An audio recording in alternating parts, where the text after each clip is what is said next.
Good evening, everybody. It is July 16th, 2025. I will call this closed session to order at 5 o'clock. Madam Clerk, are there any requests to speak, or has any correspondence been received on any closed session items? There are none. Okay, thank you, Madam Clerk. The City Council will now recess to closed session. It is 5 o'clock. All right, thank you.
Good evening, Menifee. I will call this meeting to order at 6 o'clock.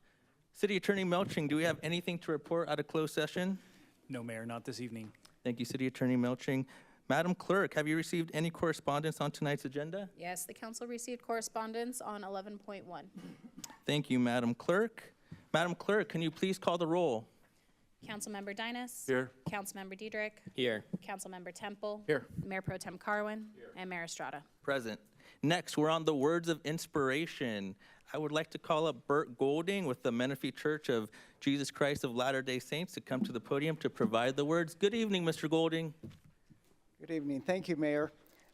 Esteemed City Council members and members of the community, common interests and a common purpose and other things we have in common can bring us closer together. When we recognize these commonalities, it can allow us to grow in unity and in productive collaboration. The two words common and unity put together come very close to the word community.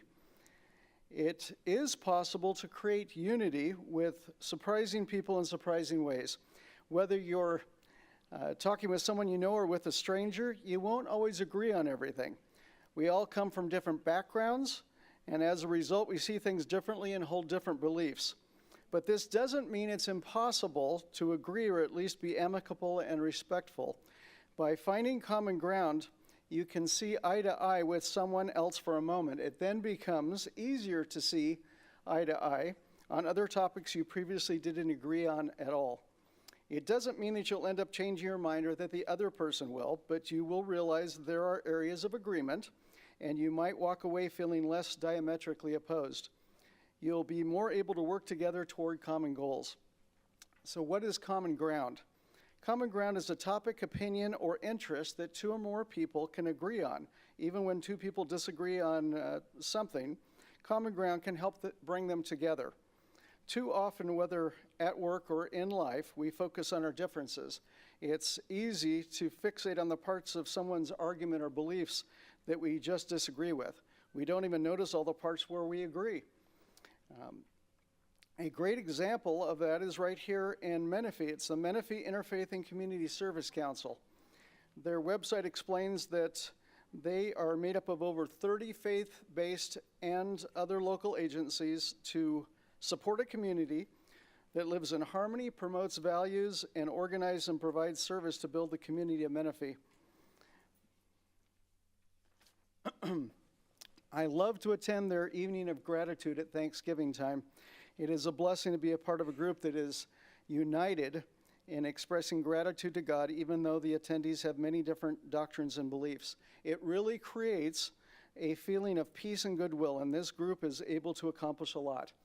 This annual event is a great example of how we don't need to agree completely on everything in order to accomplish a lot together, to give thanks to God and even worship together. I would encourage everyone here tonight to participate with the Menifee Interfaith and Community Service Council to accomplish good things together, or with another group like this. I know that our Heavenly Father is pleased when His children get past their differences and work together to accomplish good. And I say this in the name of Jesus Christ. Amen. Thank you, Mr. Golding. We appreciate you sharing your words of inspiration here with the city of Menifee. Next, we're going to move on to the Pledge of Allegiance, and I see many members from our Menifee Chamber of Commerce, and I'd like to call on Robert to help lead us and represent the Chamber in the Pledge of Allegiance.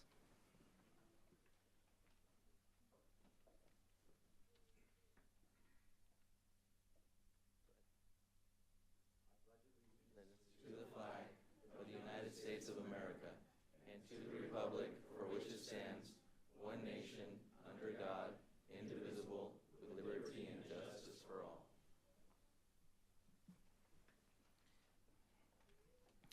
Thank you, Robert. Next, we're going to move on to presentations. We're going to do two presentations. The first one is for our Citizen of the Month, Katie Luna, and the second one will be our Parks Make Life Better Month proclamation. So we'll go ahead and start off with our Citizen of the Month, Katie Luna. Katie, come on up to the front.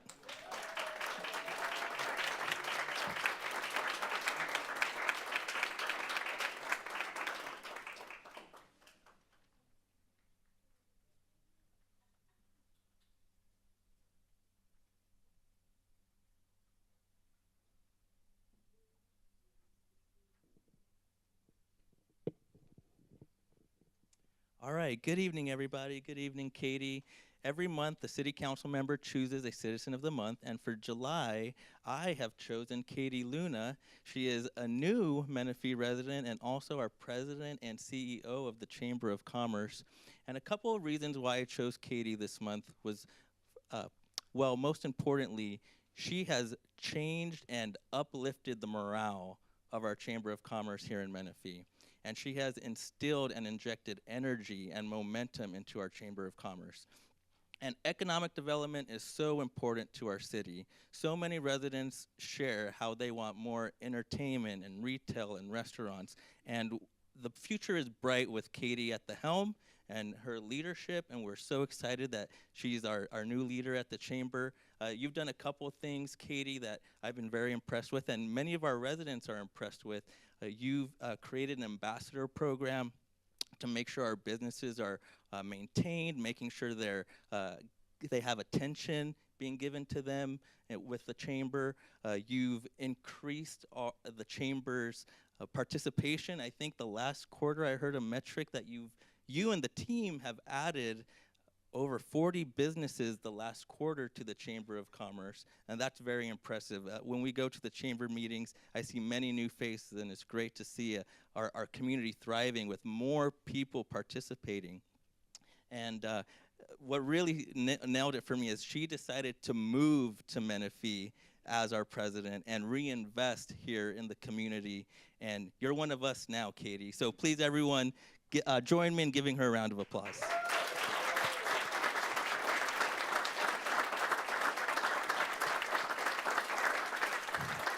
And I'll go ahead and give the council an opportunity to share a few words as well. I'll pass it over to Mayor Pro Tem Carwin. Thank you. Well, Katie, one of the things that impresses me the most about you is you're not in a Chamber of Commerce bubble. I see you at events all over the place, and as things are happening, you're making yourself known in the community and really becoming a part of the larger life here and bringing the chamber along with you. So for that, we really thank you, and I think this is a well-deserved award for you. I'm going to pass it over to Councilmember Ben Diedrich.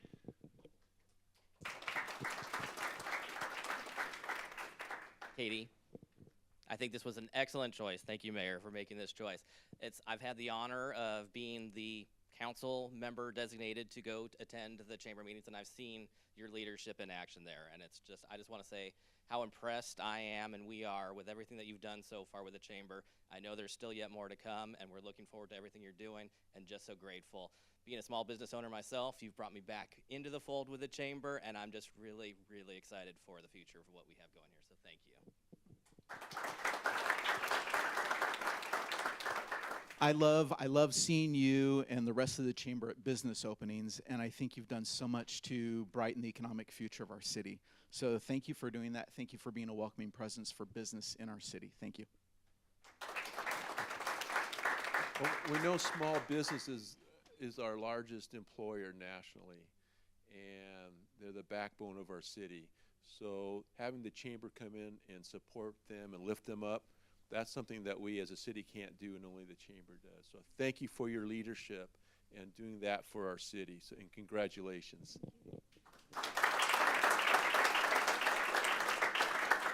Now I would like to extend the floor to Katie Luna herself. Thank you, Mayor. I really appreciate the opportunity as a new resident to receive this award. And first and foremost, I want to give glory to God because he wakes me up every day and gives me the fire to come out and do what I do in the chamber world. The Chamber of Commerce is a nonprofit. We are made up of businesses in the community, small businesses, medium businesses, large businesses, all kinds of businesses. And we strive to do three things: to be a convener, catalyst, and champion.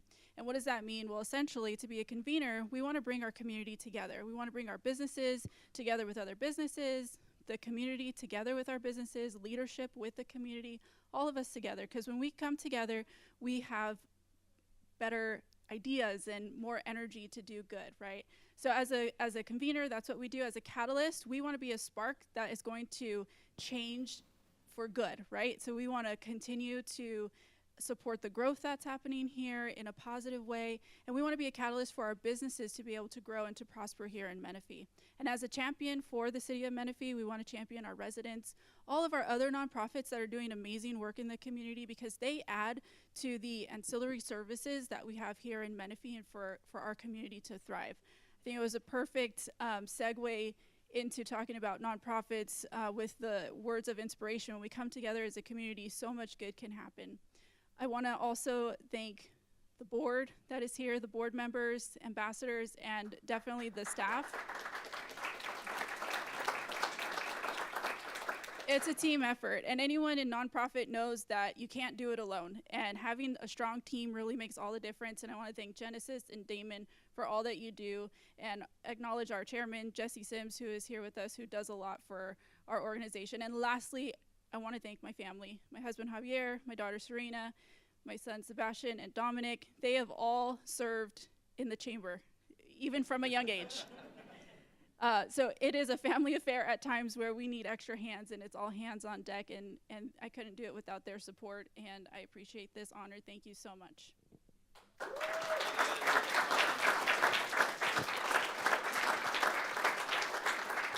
All right, I'm going to put a bow on it and read out the proclamation. In recognition of your outstanding leadership, unwavering commitment to community development, and impactful service to the city of Menifee, your dedication to empowering local businesses, fostering regional collaboration, and enhancing civic engagement exemplifies the spirit of public service and community excellence. The City Council commends your commitment and thanks you for making Menifee a premier place to be. Thank you. Congratulations.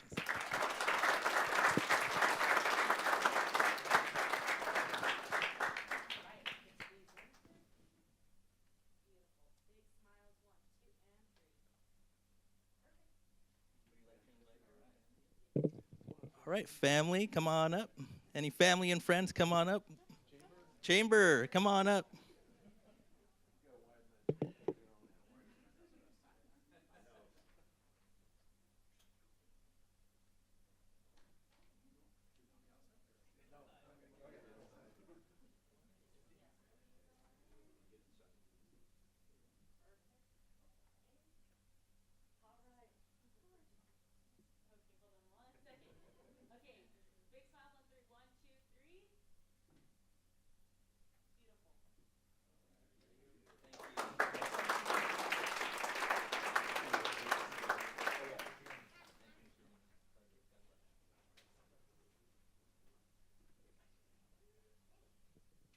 Next, we're going to move on to our Parks Make Life Better Month proclamation. I'd like to invite our Parks Commissioners to come up and join us. And we have Community Service Director Mariana Mitchell to make a presentation. Go on, Mariana. Thank you. All right. Good evening, Mayor, City Council, and members of the public.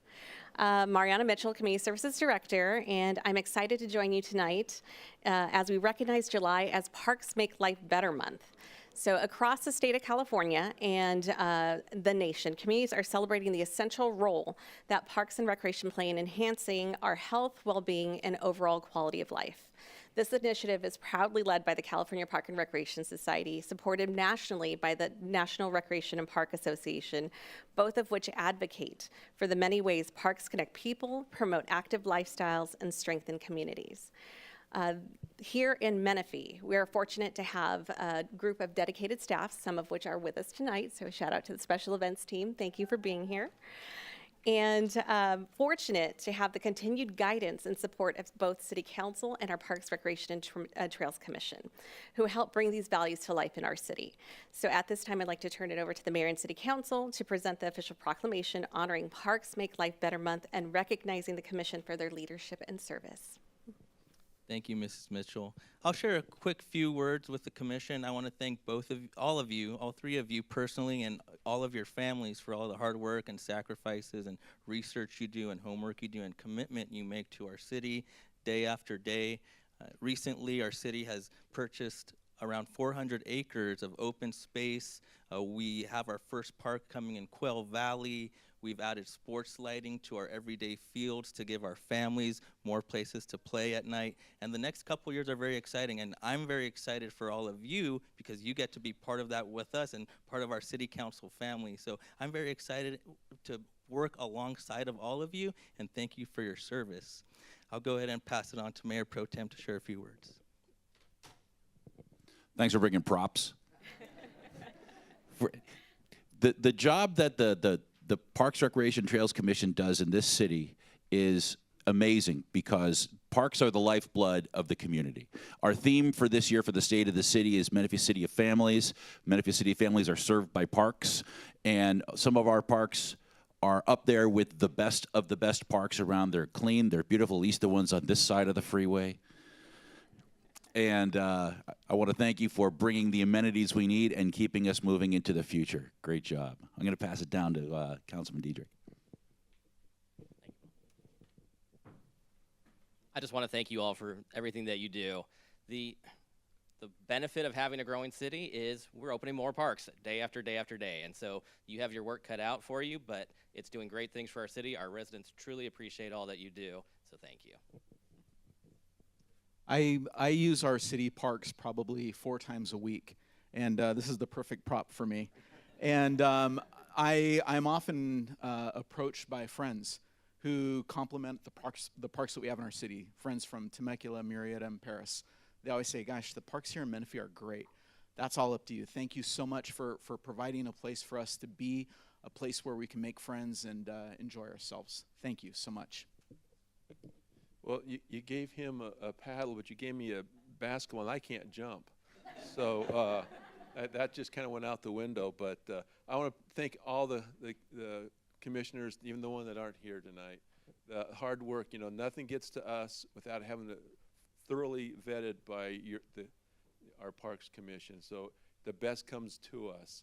And you make sure that the community needs are met every time you talk about and discuss and review the plans of a park. So, and not only that, but a lot of you show up to all the events too, and so it shows that you're not just sitting here making decisions, you're involved in the community, and for that we appreciate it.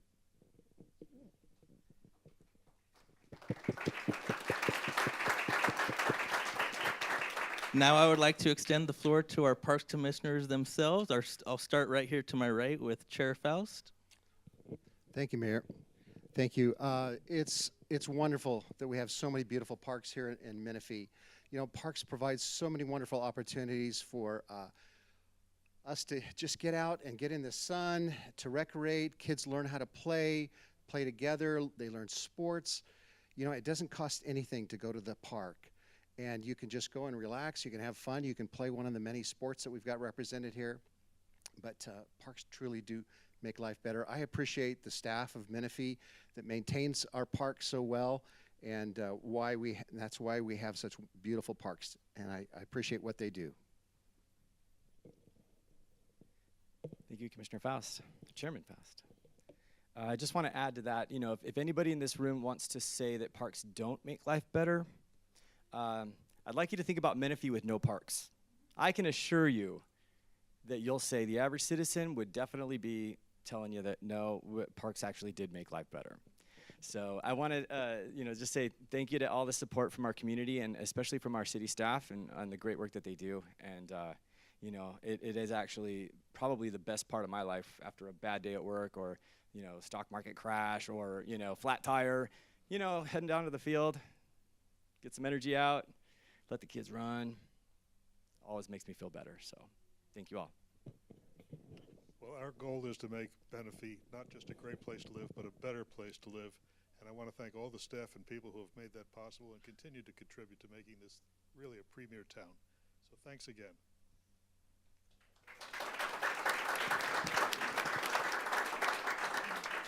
Thank you, Commissioners. Now I'll pass it on to Mayor Pro Tem to read the proclamation. Mayor Pro Tem.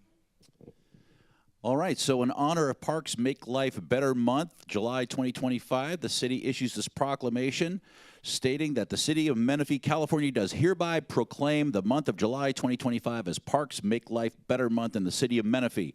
We urge all citizens of the city of Menifee to recognize the importance of access to local parks, trails, open space, and facilities for health, wellness, development, inspiration, and safety. There you go. I'm going to present this to our chair.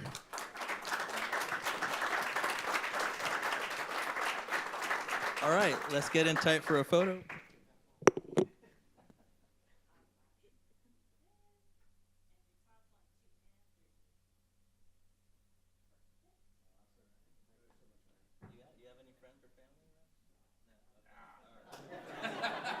at the park.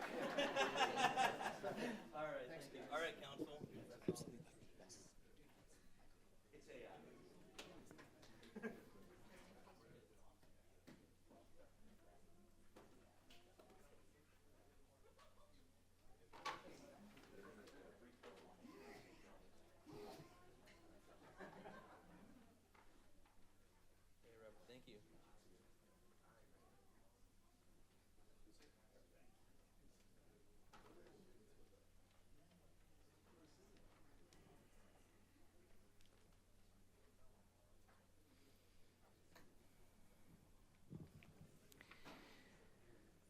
Thank you. Next, we're going to go on to 5.3, Bradley Bridge Project Construction Overview. Could I please ask Director Fiddler to introduce the item? Good evening, Director Fiddler.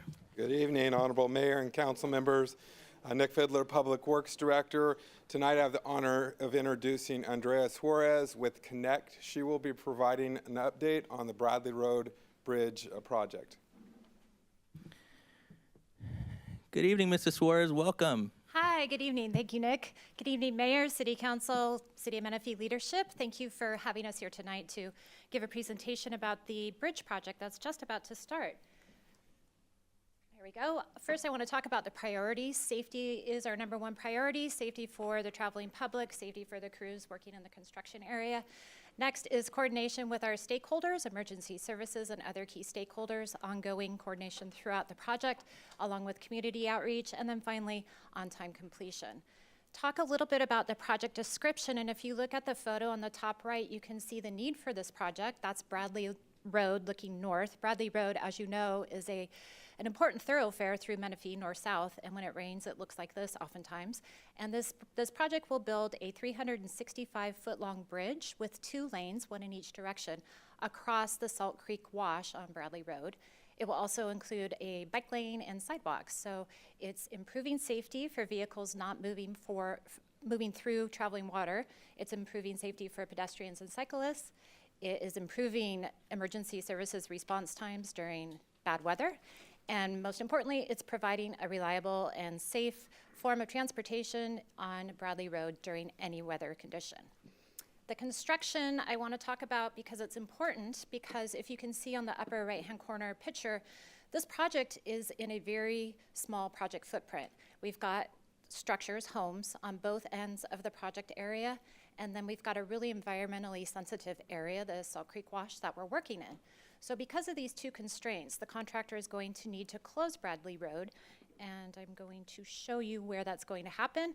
The road closure will be south of Pebble Beach, down to south of Rio Vista. You can see that in red. And then on this map, the alternate routes suggested are Interstate 215, Marietta Road, and then east and west, Newport, Cherry Hills, and McCall. The road closure, excuse me.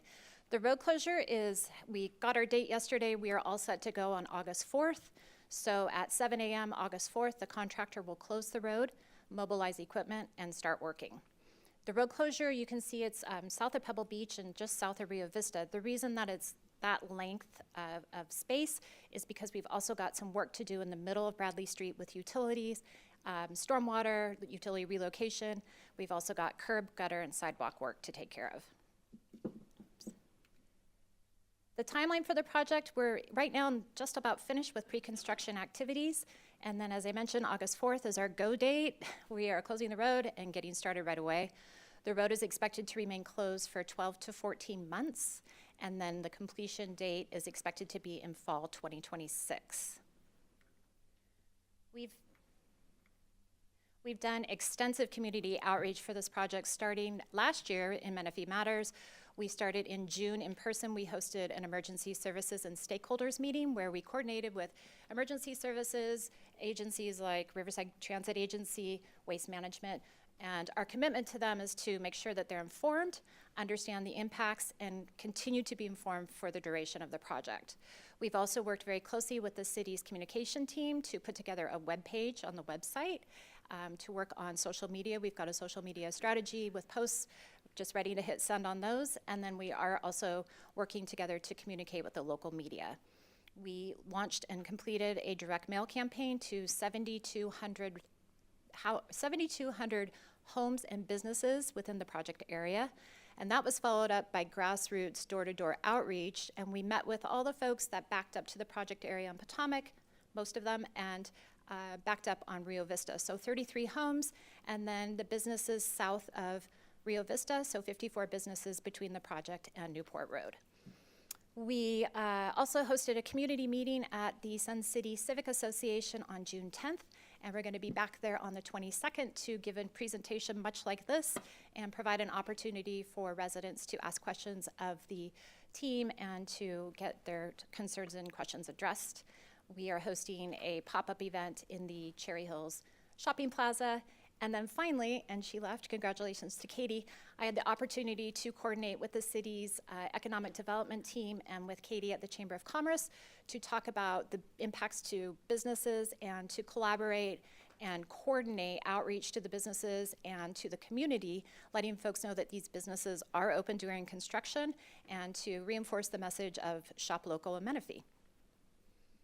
Can I just ask you really quickly, that Sure. meeting on the 22nd, what time is that going to be? We're tagging into their board meeting. Their board meeting starts at 6 p.m. and the executive director said it's about a 15-minute meeting, and then we're jumping up right after that. And where will that be? It will be at the Sun City Civic Association in Webb Hall. In Webb Hall. Yes. Thank you. Sure. Here's how to find information. The top item is the web page. So it's on the city's website, and the page is Bradley Bridge. The construction hotline rings to my phone and my team's phone. We will be responding during extended business hours and are committed to respond within 24 hours of a call. And finally, the email address, as you see there. We're also pushing out, in coordination with the city's comms team, information on all City of Menifee social media channels. With that, I'll leave it here in case you have any questions. Otherwise, I'm finished. Thank you so much, Mrs. Suarez. Yeah, thank Council, you. do we have any questions? Hearing none? Oh, there you are. You're in the queue. In the rendering that you showed us, the bike lanes aren't drawn on there. So I was just curious, are the bike lanes going to be wide enough to accommodate golf carts? Yes. And since it's Mr. Fiddler answering the question, how far along Bradley Road going south from Salt Creek are golf carts allowed on Bradley? So the bridge crossing itself will have NEV, neighborhood electric vehicle lanes, which is part of the bike lanes. Unfortunately, it will neck down as you get further south, because the road isn't wide enough. But as development continues to occur, we'll be able to continue to lengthen those lanes. But it'll probably end somewhere at the Newport Plaza area. So it is permissible for somebody to ride an NEV from Potomac all the way to, say, go to Giovanni's for something to eat? At some point in time, yes. Right now, it'll probably stop somewhere around Lazy Creek. I understand. Thank you. Yeah. Council, any other questions? Okay, seeing none. Thank you, Mrs. Suarez, for your presentation. Yeah, go ahead. Thank you very much for having us. Thank you. Thank you. We know this is very important for our city of Menifee, and now this staff and this team of 2025 can say, we are finally getting it done. All right. Thank you so much, Mrs. Suarez. Next, we are going to move on to 5.4. This is the Fire Department Quarterly Update. Could I please ask Fire Chief Mark Scoville to come to the podium to present? Good evening, Chief Scoville. Good evening, Mr. Mayor, Council, and City staff. I am here today to present our second quarterly report of the year. Let's get started. So far, for this quarter, there was 3,554 calls for service, 6 structure fires, 150 traffic collisions, and we are keeping our response times down to 4.2 minutes per call. And the response time, what that means is from the time the bell goes off at the firehouse to the time we get to your house, that's what a response time is. And that is an excellent response time. 5 minutes is our goal. So, yes. Automatic aid and cooperative fire protection. There were 6 assists into the city of Marietta, 9 assists from the city of Canyon Lake to the city of Menifee, 6 assists from the city of Marietta to the city of Menifee. And then the outside calls, I'll just go to the next slide, and that'll highlight some of the stuff. All right, cooperative fire protection. So those are those 300 and 170 calls for our cooperative fire protection. The aid given, meaning that the city of Menifee ran these calls, was 105 in the city of Paris. I apologize, I left my glasses at home, so I got to squint a little bit. Oh, I'm good, thank you. I believe that says 105 in the city of Paris, or 109 in the city of Paris. Thank you very much, audience, for your help. I truly appreciate that. Thank you, IT department. 105 calls in the city of Wildomar, 16 calls into the city of Lake Elsinore, and there was 140 calls into the county of Riverside. What we received, what these other entities brought back to us. Paris, they brought back 26. Temecula brought back 1. Lake Elsinore brought back 4. And the county gave us 171. Our Menifee Fire Marshal's office, very busy place. There was 184 plan reviews done, 62 planning cases, 1,252 inspections. Our inspections for businesses are a 2-day turnaround, and plan check, we're still going for the 10 business days. It's tenuous, but we're getting it done so far. Our Menifee Lifesavers. So with this division, our EMS division, what that is we have an EMS specialist that comes in, and he teaches all these classes. We call it the Menifee Lifesavers. We're looking towards a 0 response plan. So AEDs, CPR, if that stuff's all started before we get there, those of you that have attended these council meetings before, we've seen the heroics of the police department when they get there faster than us and they start CPR on somebody and they bring people back to life, and it pays off, right? So we're trying to train everybody in the city of Menifee. That's important to us. So we have our whole division that is assigned to doing that. We've trained 195 people over the last quarter, and 24 classes were held in total. I could go through every date, but I think you guys can see that it is, we're busy out there. So we're trying to get it out, to get that message out.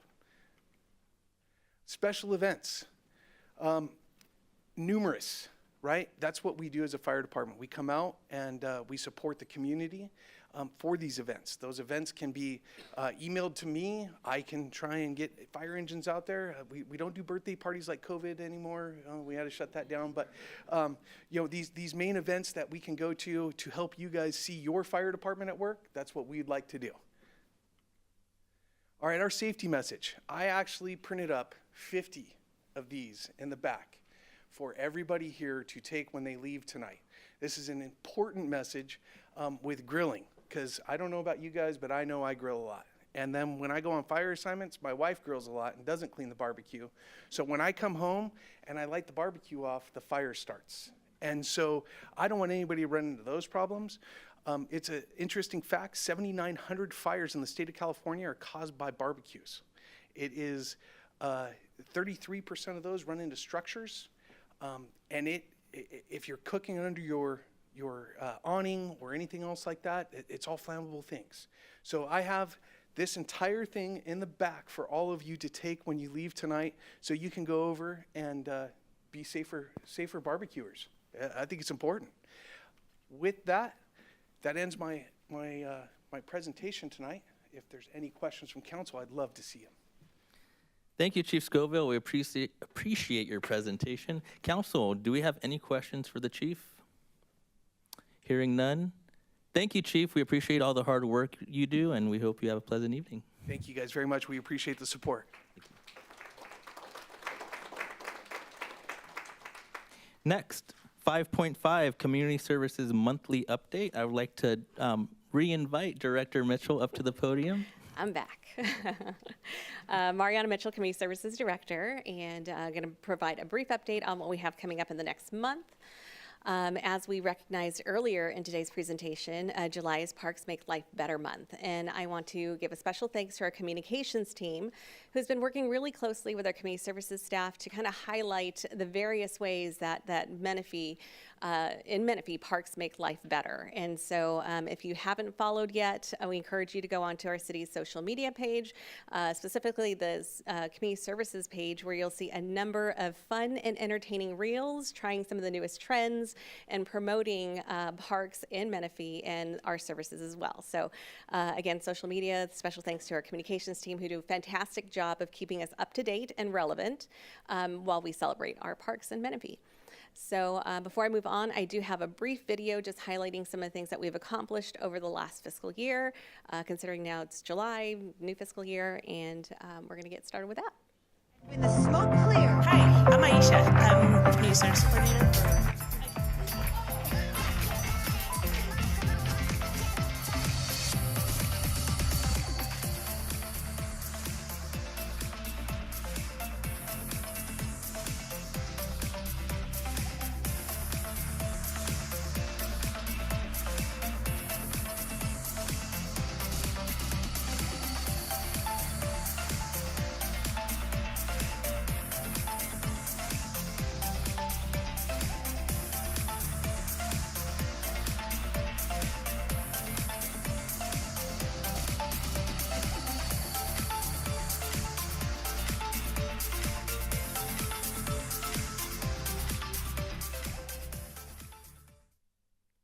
So yeah, that was our last year. In case you didn't know, it is our 10-year anniversary for Community Services Department. So although the city's been established since 2008, the Community Services team came into fruition in 2015.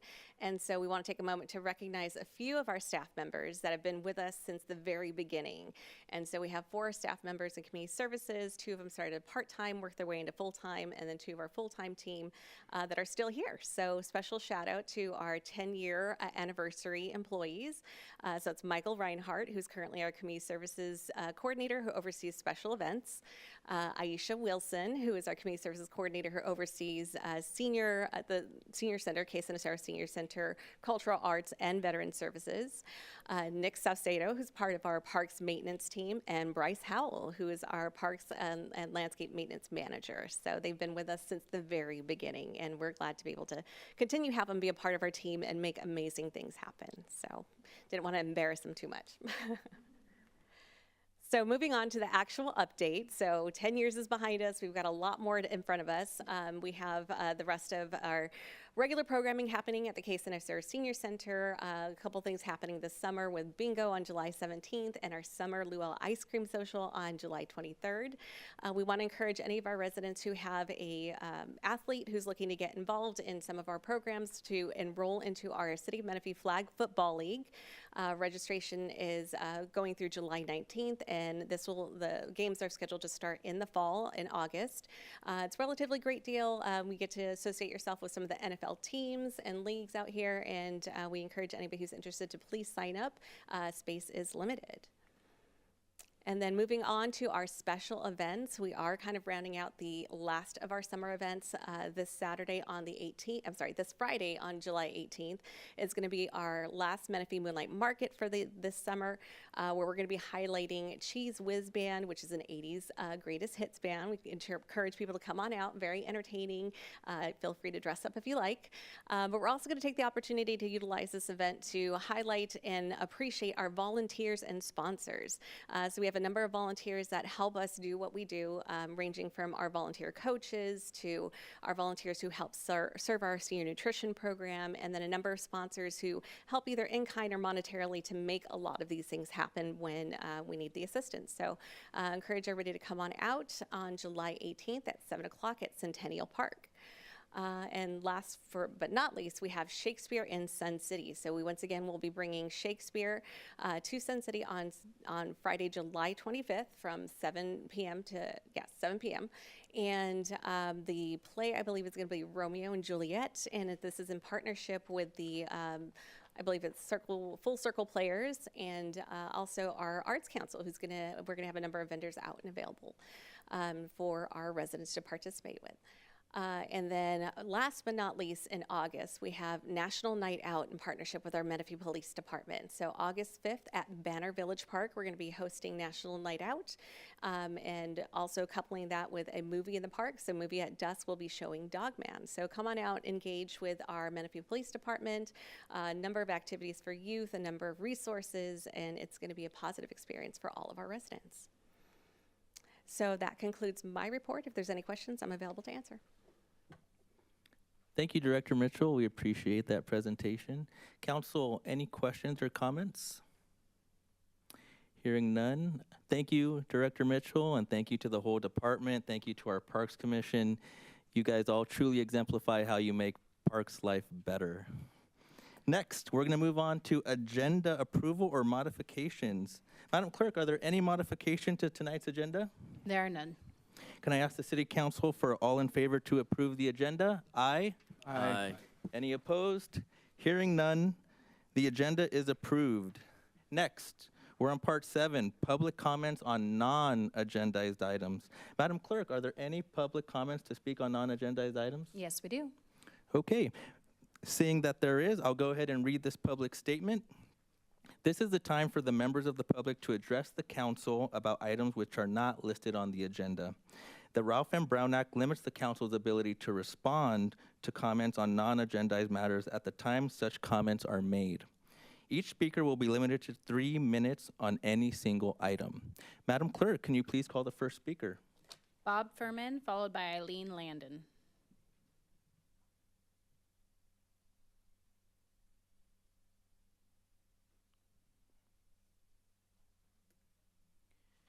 Good evening, Mr. Furman. Good evening, Mr. Mayor. Welcome, and to the new members of the council. My name is Bob Furman. I'm not for the older council members. I'm not related to Tom, but we have the same name. And I'm not here to ask for money, okay? At least not directly. We've been around this community for 22 years. We have played 120 current players that are 55 years and older, the oldest being number 87, okay? And he's still playing and he's still batting about 600, 700. He's very, very good. As I said, we moved around. We got kicked out of a wheat field park because of the construction. For 6 months, they sent us out to Hemet. We're Menifee. We were not in Hemet, but our 6 months turned out to be 3 years out there. And that was a long time, and we left because of a money situation. They wanted $10,000 a year, where we were paying $3,000 a year. That's been addressed to the board before. We thought we found a home at Centennial Park. They brought us back to Centennial Park. We've been out there for a year. We've had a very successful. The park is fantastic. It's maintained fantastic. Everything is good until last week. We got, I guess, accused of some of our players hitting balls over the fence, home runs, of course, part of the game, hitting some houses. We have never hit a house out there. Don't know where that information came from. I talked to Bryce yesterday and tried to get some information. He said there were several. We know of none. We've made some good neighbors out there in the community. We have a couple homeowners that live on the streets there that are going to join our league come in September. So we had to move everything overnight. We finished moving all of our equipment. The city, Bryce gave us a choice of going to Lala Dera Park or Audie Murphy. They're shorter than where we currently are, and they have more considerations because at Lala Dera, the kids area is very close to the left field foul line. So we chose to go to Audie Murphy, which has no houses, but they do have a big walking trail behind the outfield. So the possibility still exists that we could hit a person walking their dog or child or something like that. So what I'm asking for is maybe the council and the mayor can review with the Parks Department, and I know they just left, so, but they've done a good job. But to get us moved back, we're 5 games from the end of our season, and it's just happened like Tuesday. We had to cancel all the games on Tuesday. We're playing our Tuesday, Thursday games. We're playing it tomorrow at Audie Murphy, and then we have 5 games left. So we're asking if maybe the council could intercede and maybe get us back to finish our season at Centennial. Mr. We're not Furman, starting your our 3 minutes. fall season until September 9th. And that's all I have. Thank you, Mr. Furman. We appreciate you attending tonight. We do have our director, Mariana Mitchell, in the back. You may be able to talk to her about some of the technicalities, and if not, we can follow up one-on-one in person. Thank you so much for attending. Thank you, Mr. Mayor. Thank you, sir. Madam Clerk Rosine, can you please call the next speaker? Eileen Landon, followed by Denise Lanier. Good evening, Mrs. Landon. Good evening, Mr. Mayor and council members. I'm Eileen Landon, and I am currently living in the Old Sun City Menifee retirement community of 55 and older. I attended your meeting on June the 18th, and I spoke with a attendant here that gave me the name of a couple of the the employees of Menifee regarding the waste management program that we have in fact with the city of Menifee.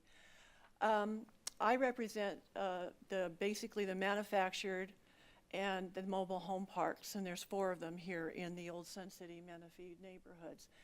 And I've only been in this particular park for about 1.5 years, but just recently, you know, as you know, the waste management program is now affecting not only the park I am in, but also the other 3 parks. When I came to the meeting, I was given the cards. I spoke to Corey Jones, and she suggested that maybe we could get together, maybe at some kind of type of meeting to kind of express our concerns. The service that we have is really not necessary in these type of parks. And it's very expensive. And you know, I mean, for the seniors to be paying $35 a month for 3 trash cans that honestly, they're not even used. If the only one that's really used of any consequence is the one for trash. So I was just wondering if there's any way the city could maybe talk to the waste management or look at the program on these particular parks to see if we can't help our seniors and even try to bring down the price or what have you. Now, the park that I live in is, I'll be honest with you, it's probably an average age of 75 to 82. And, you know, it's very difficult, and they don't do their yard work, you know, basically they're rocks. So we have 3 trash cans, and quite honestly, they're not used. So I was wondering if there was any possibility of maybe having a one-to-one meeting with you so we can maybe talk about this and see if there's any way to maybe reduce the price through waste management for those particular parks. Thank you, Mrs. Landon. Okay. I'm trying to be an advocate for the seniors, to be honest with you, you know, because I see what happens in my park, and especially with the, you know, the money situation, and I just feel that it's just something that we could look at. So thank you.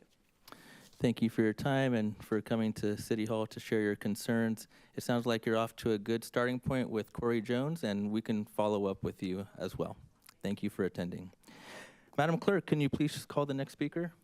Denise Lanier, followed by Monica Barola Carley.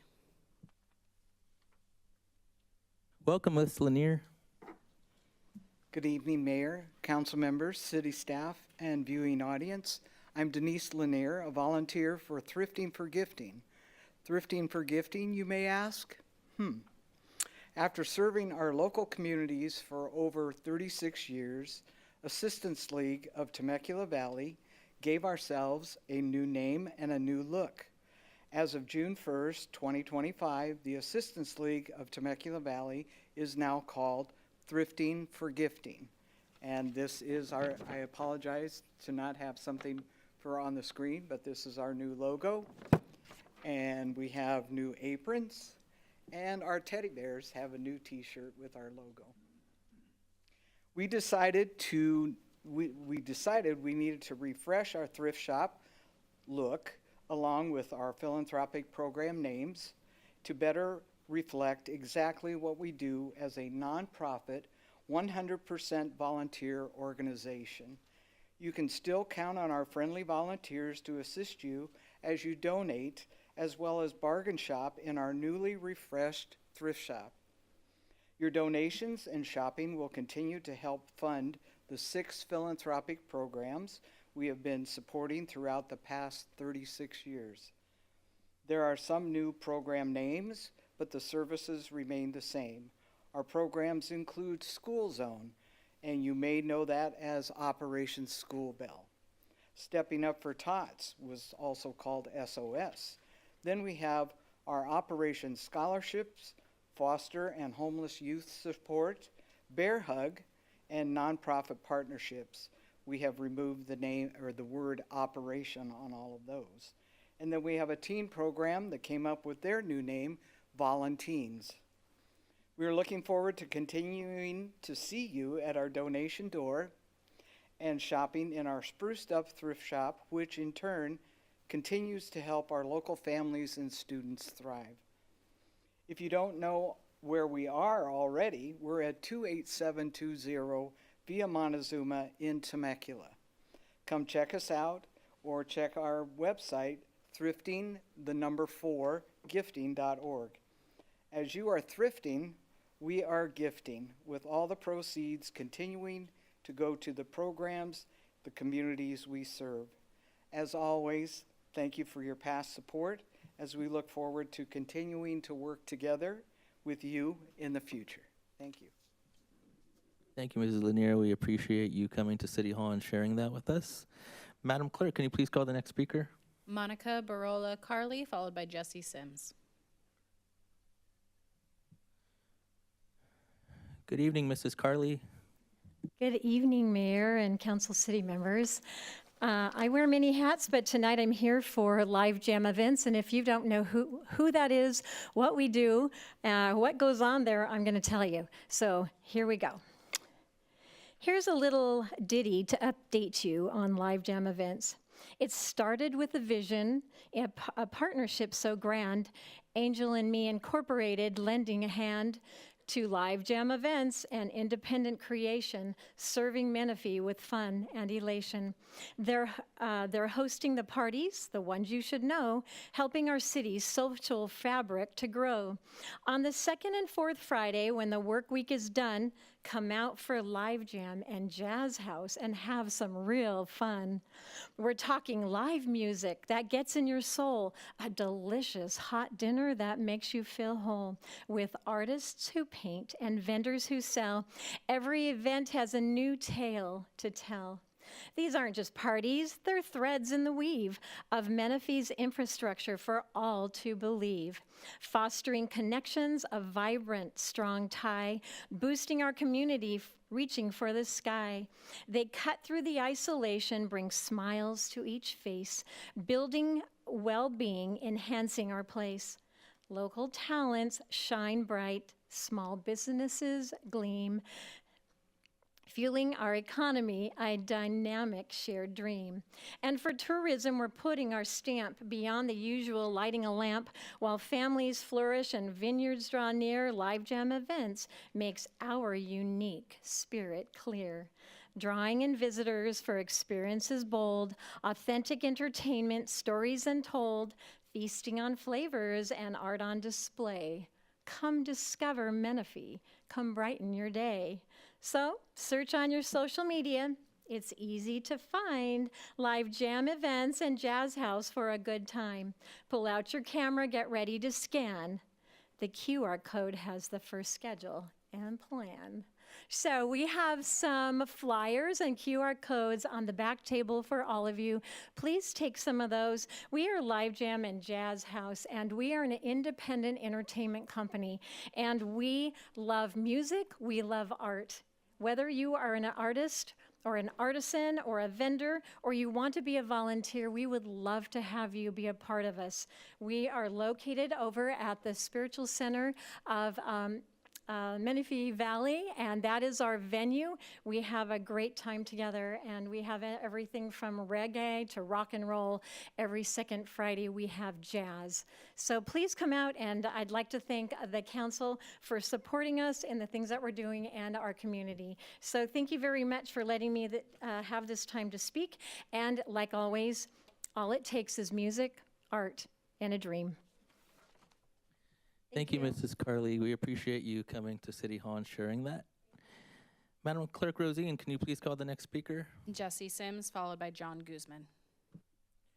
Good evening, Mr. Follow Sims. that, huh? Good evening, Mr. Mayor, members of the City Council, city staff, members and community members, thank you. My name is Jesse Sims. I'm the President, CEO of Netvolutions Technology Group, and also the chair of the Menifee Valley Chamber of Commerce. And I do have a few updates for you. Today, currently, right now in our chamber, we have 280 members.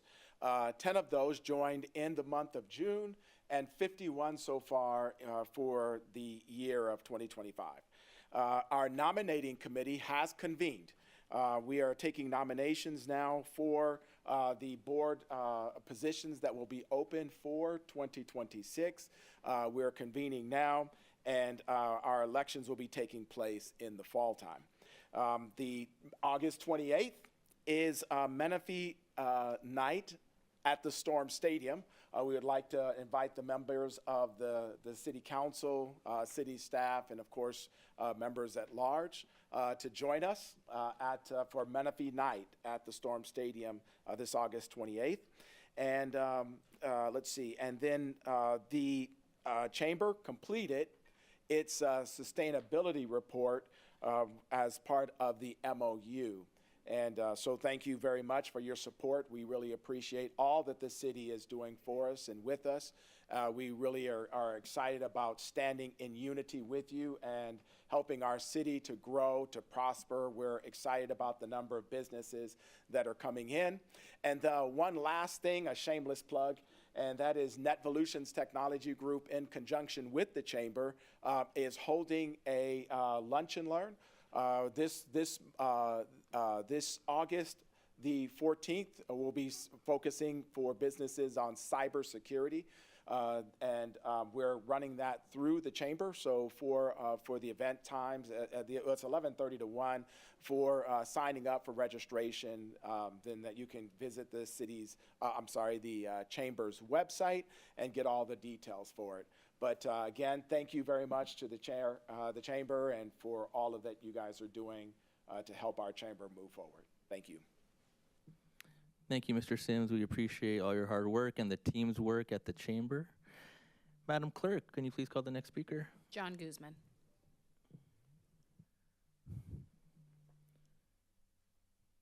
Mr. Guzman, good evening. Good evening, Mr. Mayor. Is this on? Testing, 1, 2, 3. First, I'd like to thank the mayor for helping out with the situation that I have. My name is John Guzman. I'm the president of a very, very small homeowners association. Actually, we only have 6 units, and it's in the Sun City core area. Now, we have a requirement to meet once a year, and we were looking for a room and came to the city, and we run a very, very tight ship, very small budget, because the money that comes in is only to pay for the gardener and for the water.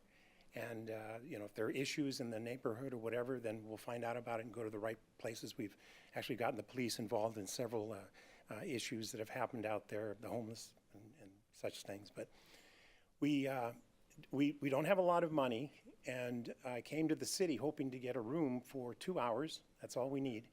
And it's only done once a year. I was surprised.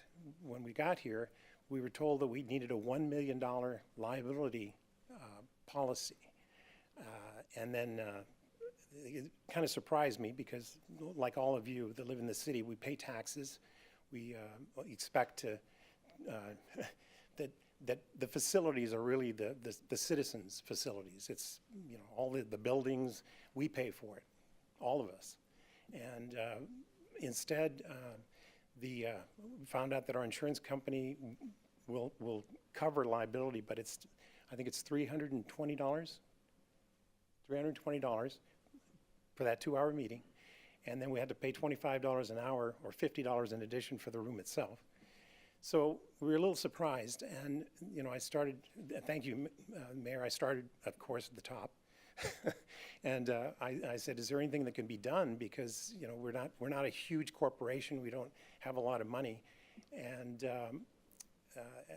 I understand that there's some work going on in the background to try to see about reducing that rate.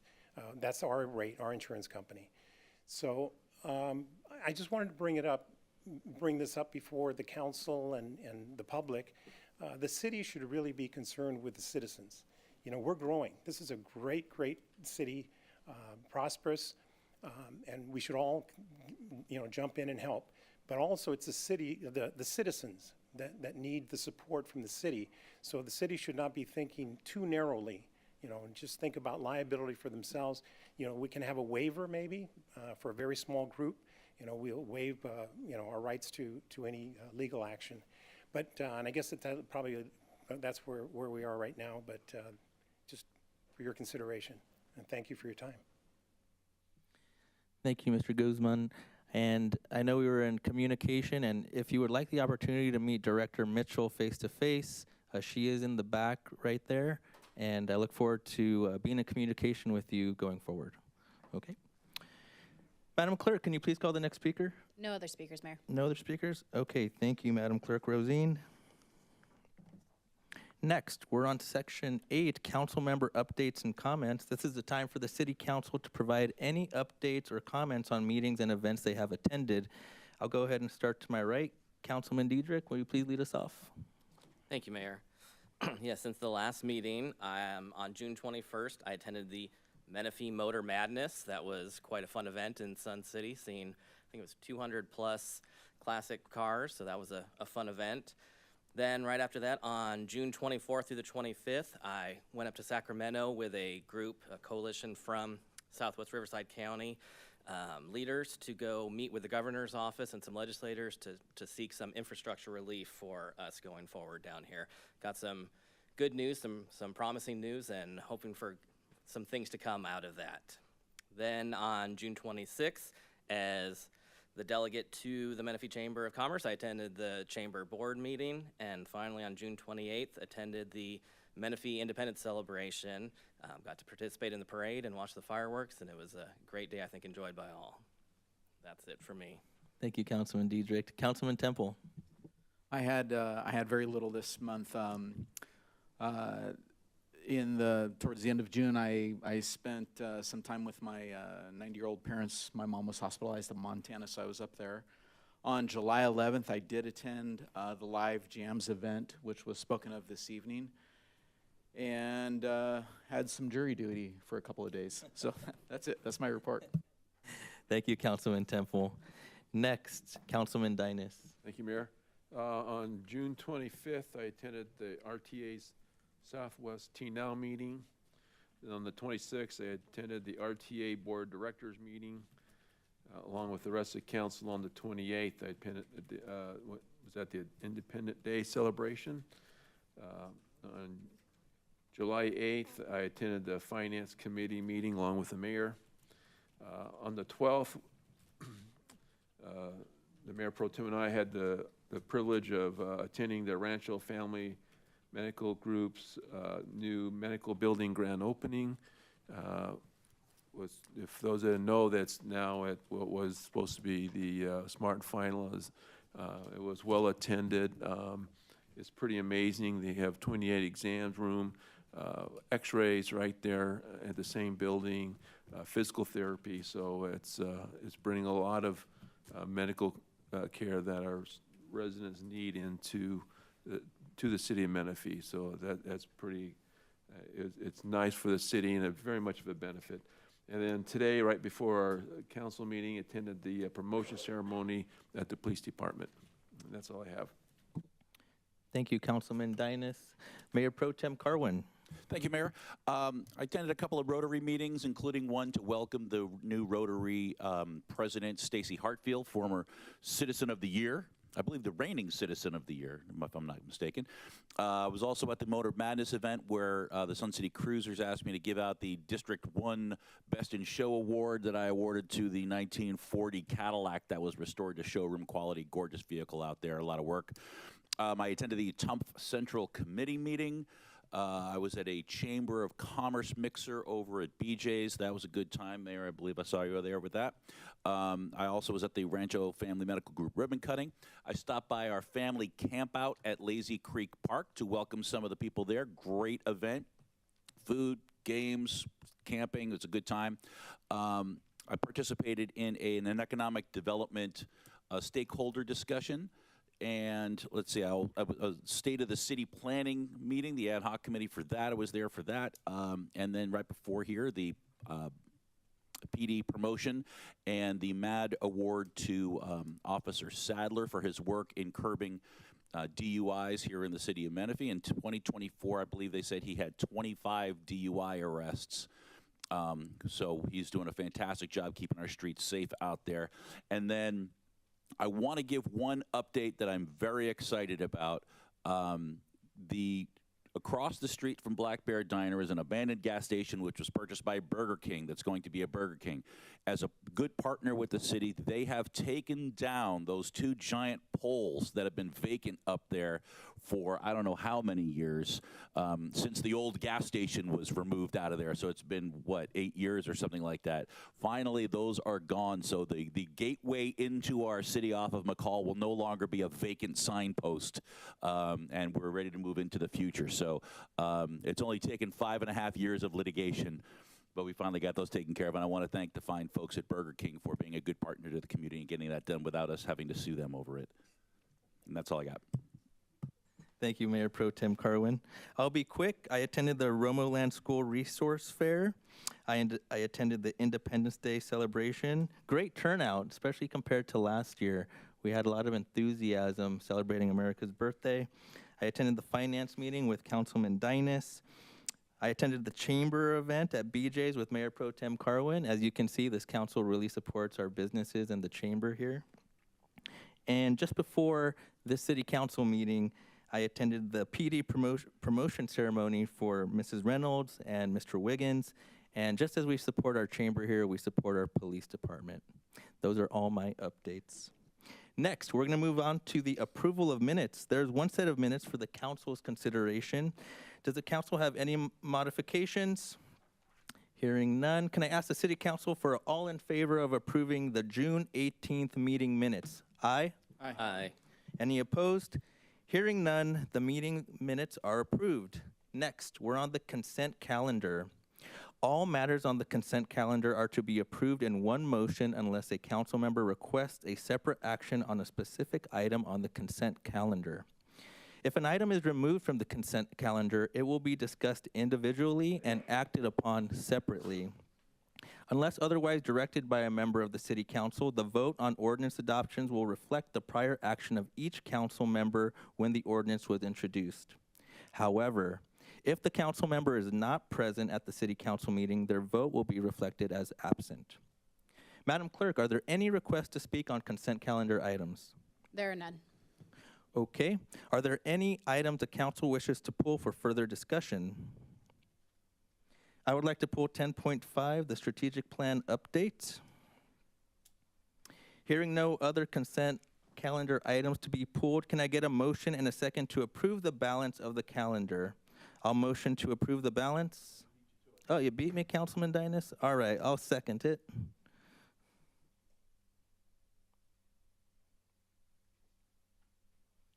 Okay, and that gets passed 5-0. I don't need a presentation, Deputy City Manager Kramer. I see you making your way up to the front. I would just like to share a few comments to highlight to staff. I'm going to go ahead and pull out my quick notes here. There are two items I would like to highlight to staff going forward in the next 5 years. I'm not sure when we're going to talk about this again or bring it back to the agenda. It might be a couple years from now, but going forward in the next 2 years, I wanted to highlight the thriving economy objectives and the connectivity and mobility objectives. For thriving economy, I wanted to highlight objectives D and F. Assistant City Manager Jones and our Economic Development Manager Kayla Charters. I appreciate all the hard work you guys have done behind the scenes, and I know we're full throttle ahead. I just wanted to make it a point to highlight objectives D and F. D, create business incentive programs to attract and retain businesses in Menifee. We hear from residents all the time, we would like more entertainment, more restaurants, more amenities for our growing families, and being creative to invite those businesses here in this tough time and economic conditions, I think is very important. So I wanted to highlight Part D, and Part F ties into that. Provide enhanced entertainment amenities to increase Menifee's commercial tax base and create an attractive environment for businesses and workers. If I can just get the thumbs up from you guys. All right, we're on the right track. Thank you to both of you on that. I think that's very important going forward as we become a bigger city. And then the other part I wanted to highlight was under connectivity and mobility. This could be directed to Director Sarkeesian or Director Fiddler. Installing the cabling and interconnect signals along the major corridors to improve traffic. This is Part C under the objectives. I think it's very important that we accomplish this. As a council, we've been talking about this for a few years. I've been waiting for it to be completed, and I think it would be a great accomplishment for us as a city and for our residents to make sure we sync our traffic lights on the major corridors. All right, you got the thumbs up. All right. Thank you so much. Thank you. Thank you. I just want to take the time to highlight that since over the next couple of years, we may not discuss this again. Thank you so much. Council, any other comments or questions on strategic plan updates? Hearing none, I'll go ahead and make a motion to approve.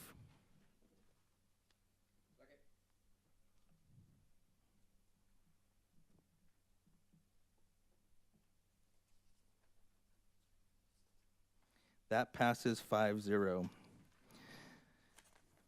Okay, next, we are on item 11, public hearing items.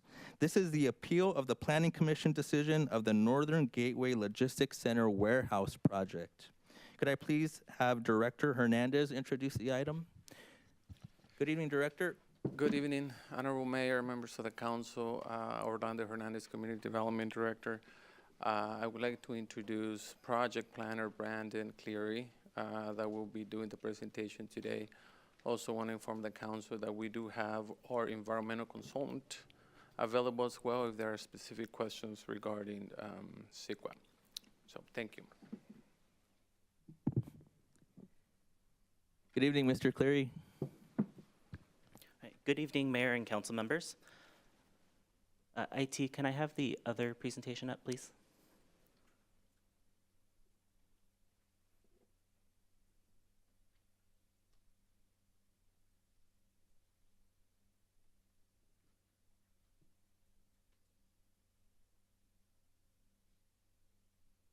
Thank you. Good evening, Mayor and Council members. The project before you is the Northern Gateway Logistics Center Appeals, plot plan number PLN 23-0040, appeal number PLN 25-0109, Golden State Environmental Justice Alliance, and appeal number PLN 25-0110 for the City of Paris.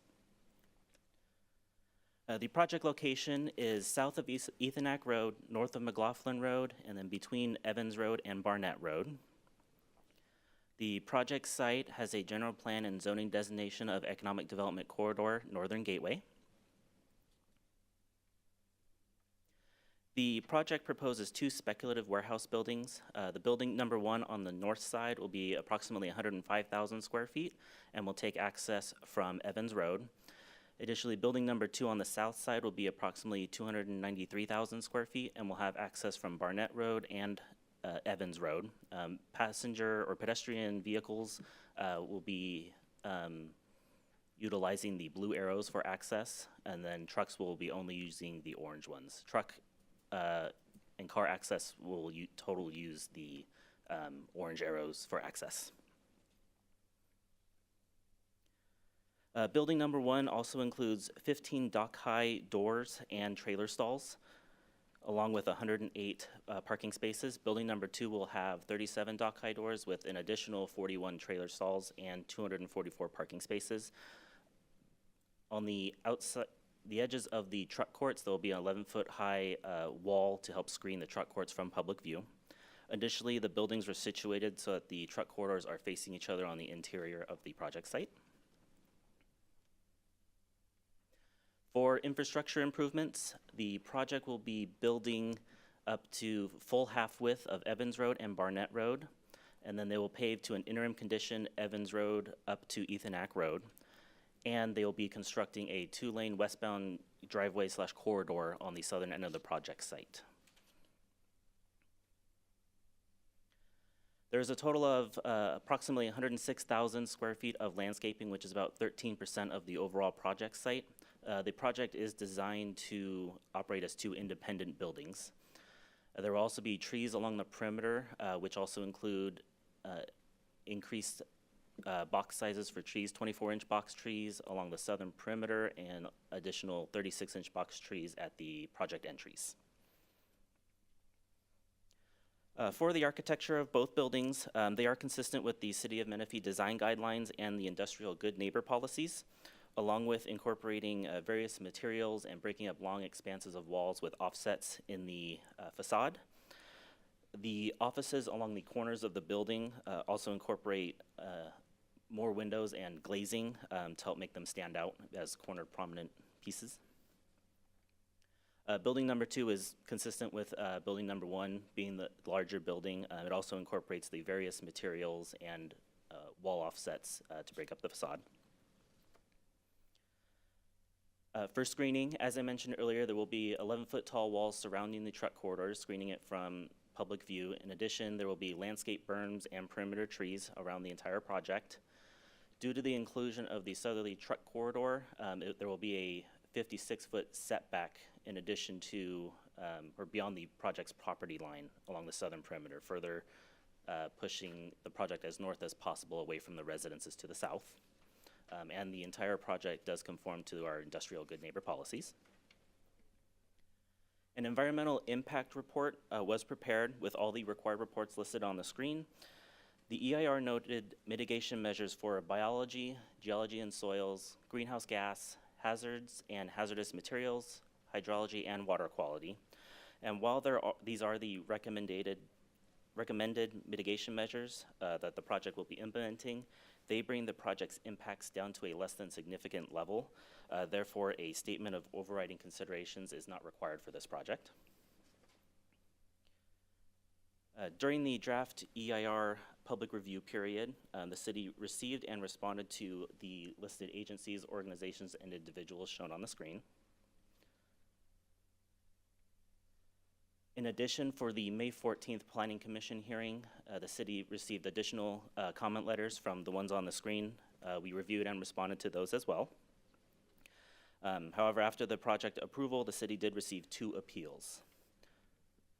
Appeal number 1 from the Golden State Environmental Justice Alliance was received on May 20th and included comments and concerns related to pollution and health hazards, air quality, energy, greenhouse gas, hazardous materials, land use and planning, and traffic. The city has reviewed and responded to these comments and concerns. In addition, from the City of Paris, we also received an appeal on May 23rd, which mentioned concerns and comments on land use and Senate Bill 330, which is the no net loss for residential units. This project does not include any residential and is not impacting existing residential as it is a vacant site. In addition, traffic and transportation impacts and previously approved surrounding industrial development. The city has reviewed and provided comments to those. In addition, there was an additional comment letter from the City of Paris, which is located in your folders. Both appeals do not provide any evidence that the EIR did not adequately analyze any of the aforementioned concerns. The EIR is supported by substantial evidence that the project mitigations are feasible and are capable of substantially reducing the impacts. Staff's recommendation is to adopt a resolution denying appeal number PLN 25-0109 by the Golden State Environmental Justice Alliance, and adopt a resolution denying appeal number PLN 25-0110 for the City of Paris.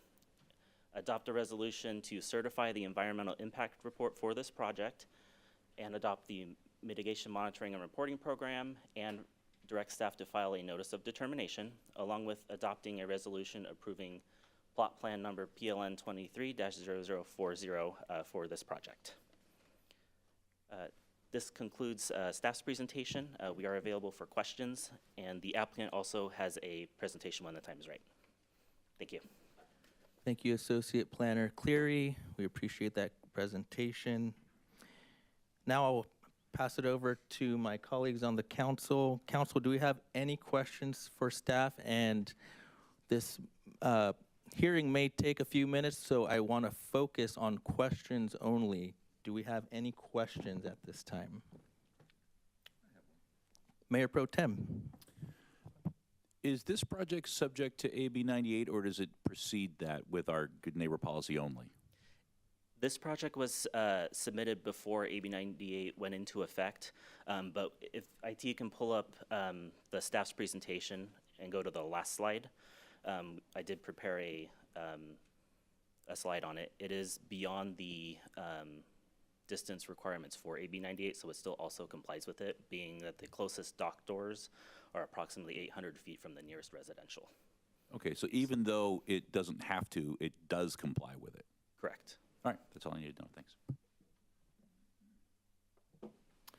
I have a question.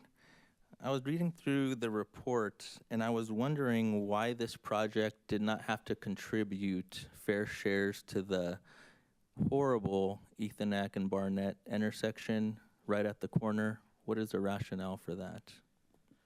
So there's no improvements proposed at that intersection. The traffic analysis showed that with the addition of project traffic, so that includes current operating and with the project included, that the level of service for that intersection is at level of service D, which is a passing grade. The mitigation and respective fair share payments would only be applicable if the intersection were operating at level of service E or F, which are considered failing. Okay.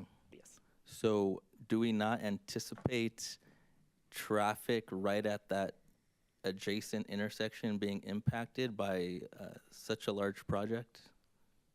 I'll have our CEQA consultant or Nick Fidler, our city engineer, come up and speak on this topic. Hey, Director Fidler. Honorable Mayor, Nick Fidler, Public Works Director. Good question. Yes, the project will have traffic that travels through that intersection. However, as Mr. Cleary had indicated, it's not changing it to a level that is unacceptable. I would like to note that the project is conditioned to participate in a roads and bridges benefit district, which that project, those fees that are collected from that would help support improvements to all the roadways in that vicinity, including the intersection of Barnett and Ethonac. Okay, and to clarify, the road and bridges district that it will contribute to, do we use those funds? We have to. When would those funds be used? You know, I guess looking at the project chronologically in time, let's say it gets built, it contributes to the district for improvements, but we can theoretically have a project there with the money sitting in an account and it not help the present day situation there? That's correct. We would collect monies from several developments as they continue to develop in that area, and then funds would be utilized to improve that. Other projects that are larger would be conditioned to make those improvements at that intersection. This is a smaller project related to some of the other projects that are going in within that corridor. Thank you. And to make the public aware, if you can share what we have a global traffic study going on with the city of Paris right now, and that's to iron out all of the nuances and the full improvements needed for Ethonac. That is not complete, correct? That's correct. The city's been working closely with the city of Paris through this global traffic study, identifying all the needed elements that would be required for the Northern Gateway. Not only analyzing this projects within the city of Menifee, but also analyzing projects within the city of Paris to an area of at least 2.5 miles in circumference around the area. Thank you. And my next question might be for Director Hernandez. We have warehouses in our southern gateway. Can you share what the occupancy rate is of the warehouses already in the southern gateway? We currently have 3 warehouses on the south side of the city. Actually, there's a total of 5. Phase 1 has 2, which are currently occupied. Phase 2 has 3, which are currently vacant at the moment. Okay, thank you. I wanted to share those market trends. Those are all my questions for staff as of now. Council, do we have any other questions we would like to ask staff? Hearing none, I'll go ahead and open up the public hearing now at 7:25. Madam Clerk, Rosine, can you confirm this public hearing was legally noticed and if any correspondence has been received? The public hearing was legally noticed. No other correspondence other than what Mr. Cleary has already mentioned in your red folders. Thank you, Madam Clerk. And we have 2 appellants here on this item. We have one appellant is the City of Paris, and the second appellant is the Golden State Environmental Justice Alliance. I'll go ahead and start off with the City of Paris. Would the City of Paris like to come up and speak and present on this? Do we? Okay. All right. Welcome. The podium is right there.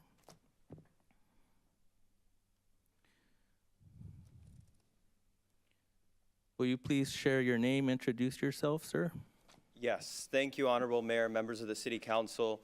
My name is Shakan Patel, and I'm an attorney with the law firm of Alshire & Winder. Our firm serves as the city attorney for the City of Paris. Tonight, I am providing testimony in support of Paris's appeal of the Planning Commission's approval of the Northern Gateway Logistics Center project. As you are aware, and as the mayor has mentioned, Paris and Menifee are currently engaged in what have been productive discussions in an effort to resolve various issues more globally, including traffic safety issues raised by this project. However, until a resolution of these issues is reached, Paris must continue to note its objections to these warehouse and logistics center projects proposed in Menifee.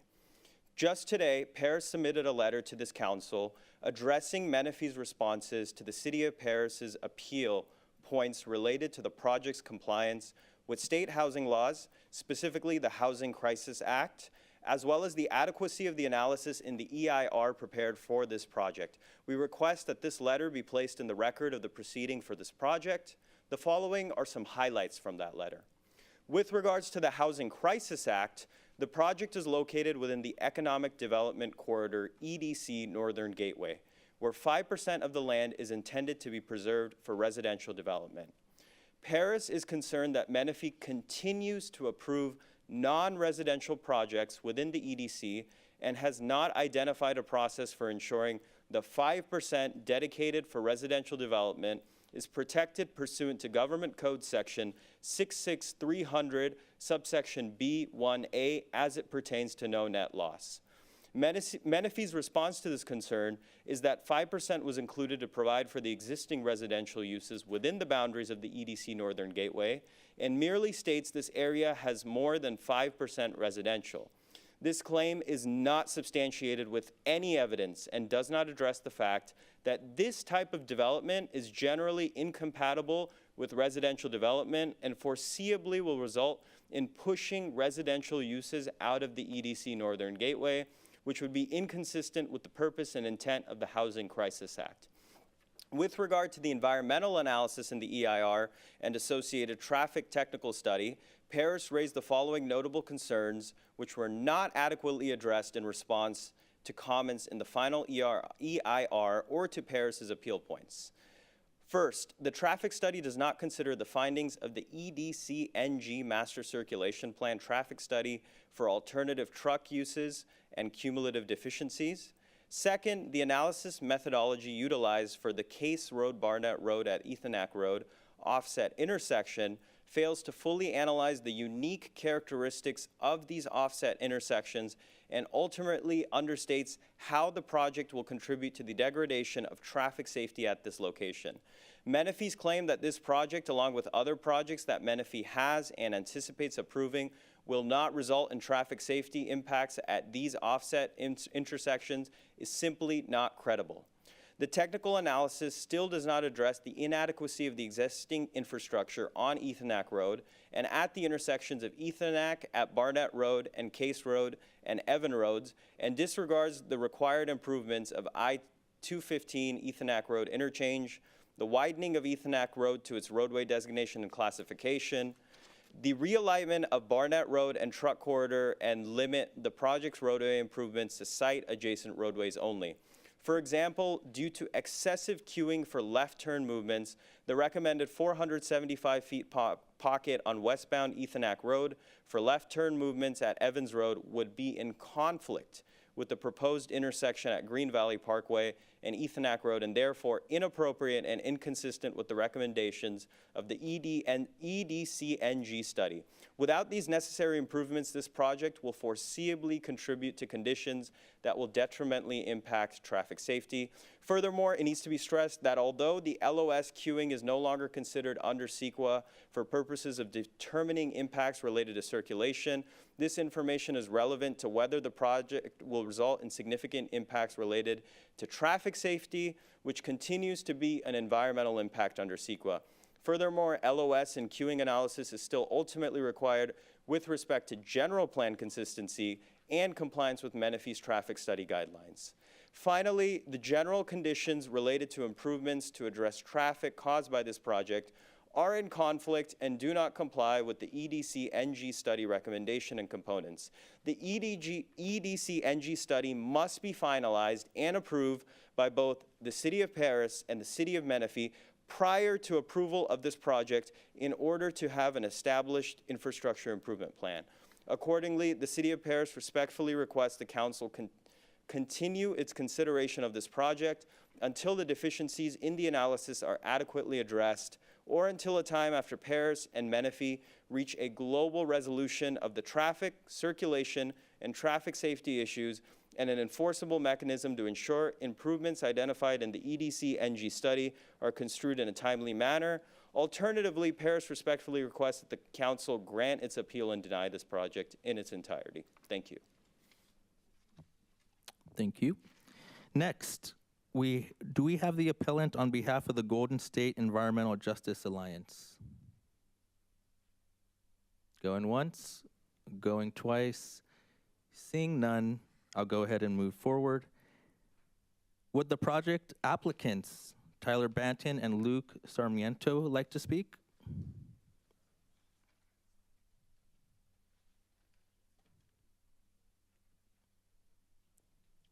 Looks like there are people getting up. Okay.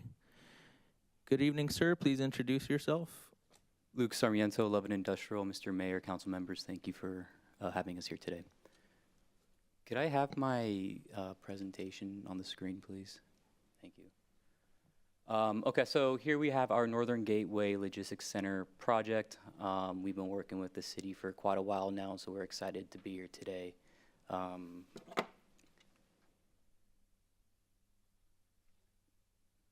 Our project is located within the Economic Development Corridor, Northern Gateway. This is a business park area with more intensive industrial uses, less office, and it provides a buffer and transition between the commercial uses of Paris to the north and the residential uses in Menifee to the south of McLaughlin. Here is our site plan. As you can see, our project is bounded by Evans Road to the west, Barnett Road to the east, McLaughlin to the south, and Ethonac Road to the north. As Brendan had mentioned earlier in his slide, our project was designed with good neighbor policies in place which promote economic vitality and sustainability of businesses while also protecting the general health, safety, and welfare of public and the sensitive receptors. For example, truck traffic, we limit trucks going south towards the residential homes, orienting our loading docks away from the residents to the south by positioning building 2, our southern building, docks to the north, providing high-end finishes at the office pods, adhering to minimum setback standards and dock door distance to sensitive receptors, as well as having on-site signage that direct truck drivers if they are going to be idle for more than 3 minutes, just to turn off their truck. And we are going to be CEQA compliant as well per our studies.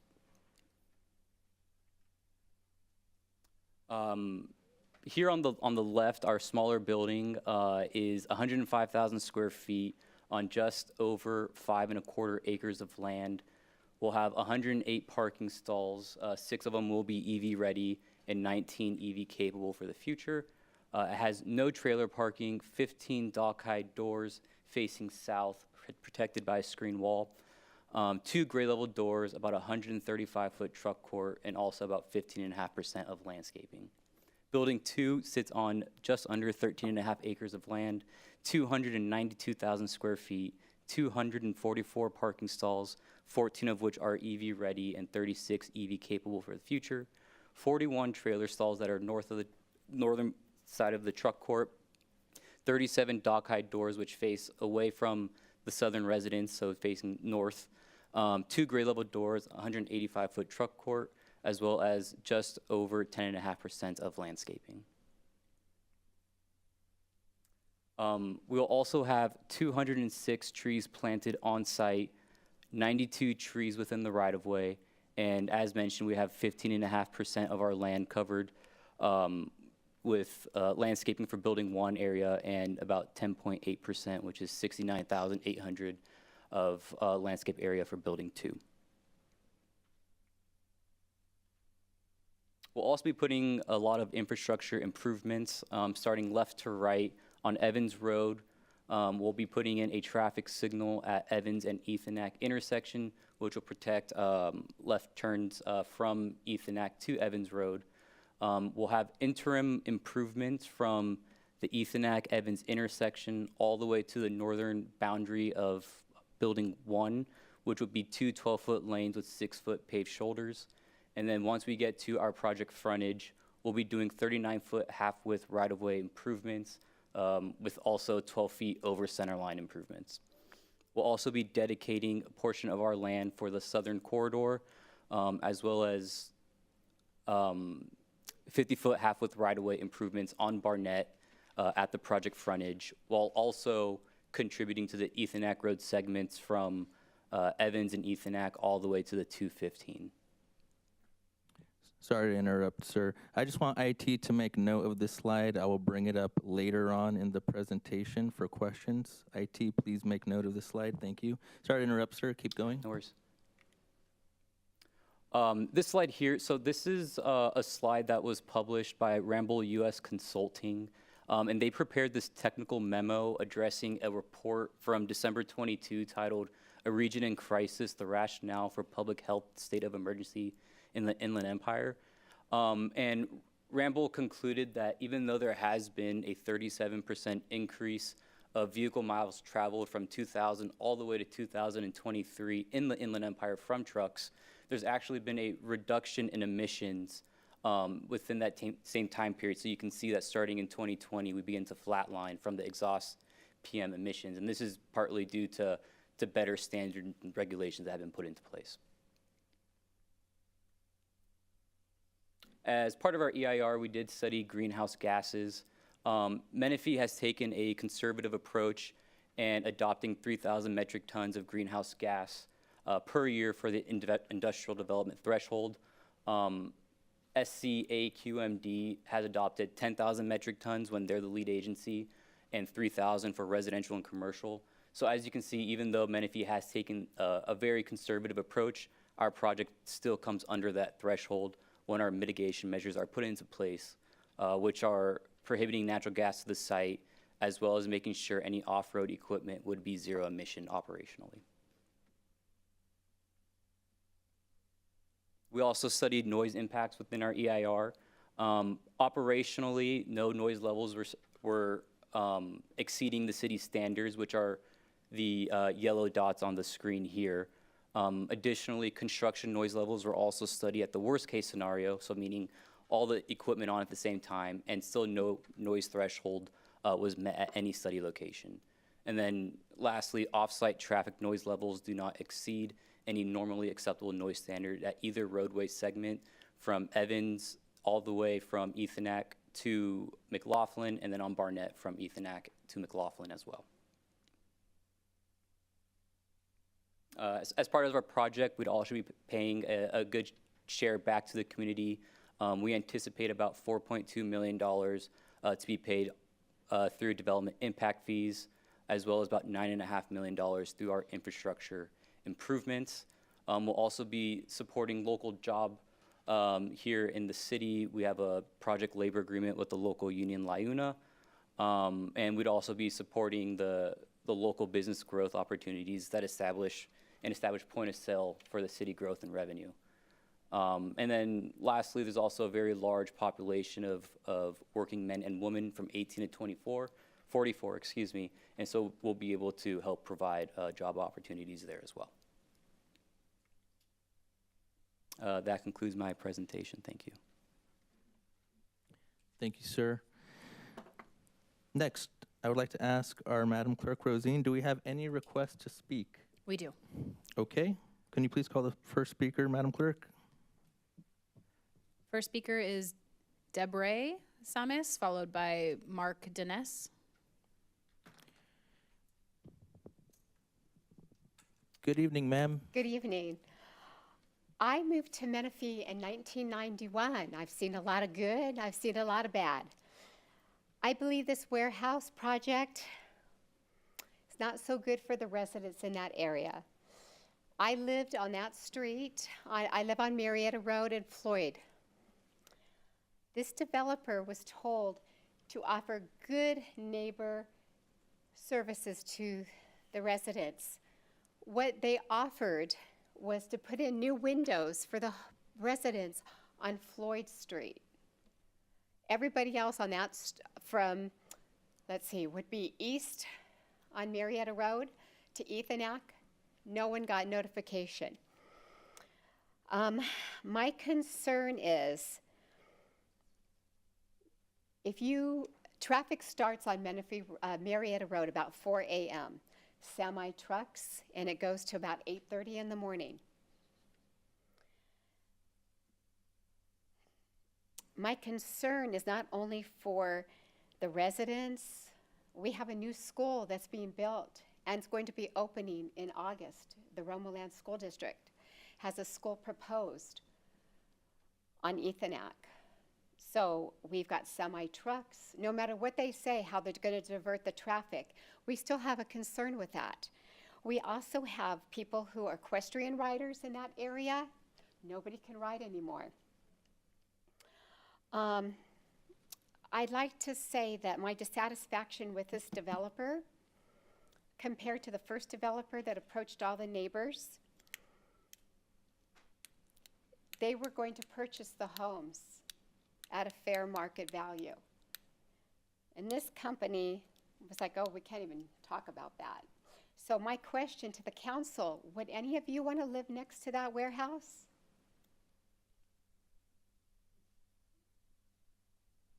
My other concern is that the original developer, Panettone, that was coming in, we had bald eagles in the field right across the street from Floyd and Marietta Road. Those trees have been cut down, and the eagle's nest is on the ground. How did that happen? Our bald eagles are protected, and especially if they have chicks.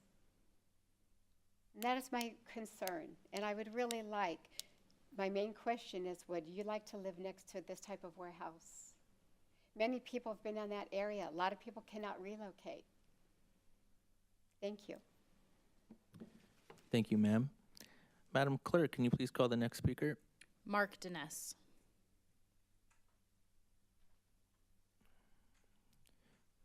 Good evening, sir. Good evening, Mayor, council members, staff. My name is Mark Dines, and I live in the Hall of Famers area, which is the Citation Home area, which will be directly behind this project. One of my concerns was that the project zoning was changed in 2013, which when I bought the house in 2003, they said that would be small business. So that kind of bothered me that all of a sudden we're getting all this industrial stuff there where there's houses are at. And like the former woman that stood up here, and I agree with her tremendously. I believe that it's going to be a huge environmental change. Is this going to be open 24 hours? I understand that they have rules and regulations, but who's going to actually monitor that? If the engines are not shut off after 3 minutes, I mean, will they be running their semis all the way down to Evans Road, which is a residential area? And we have Sagewood right next to it, and then there's the Village. I just think that it's just a bad situation that we're residents and we have to live in that type of zoning for the proposed. I know you guys want to have businesses and incorporate businesses, but that's one of my concerns. I understand how the city of Paris is opposing that. I can see the reason why. And let's see here. I wrote these down. And the noise, we're talking about the noise and what's considered the variance and the acceptable for that. I believe noise travels farther than most people, especially in a flat land. And I just think it's a bad decision to put it by residential homes. I think we can do better. I think that could be developed in a better way that's more complimentary for our residents that live there. We have Casa Marietta on one side and we have the club on the other side, and then we have these our homes that were built in the middle of that. And when I spoke to them, they're not too happy about that being developed there, and they have the same concerns. And my concern is that I think I would like to actually change that zoning back to where it was.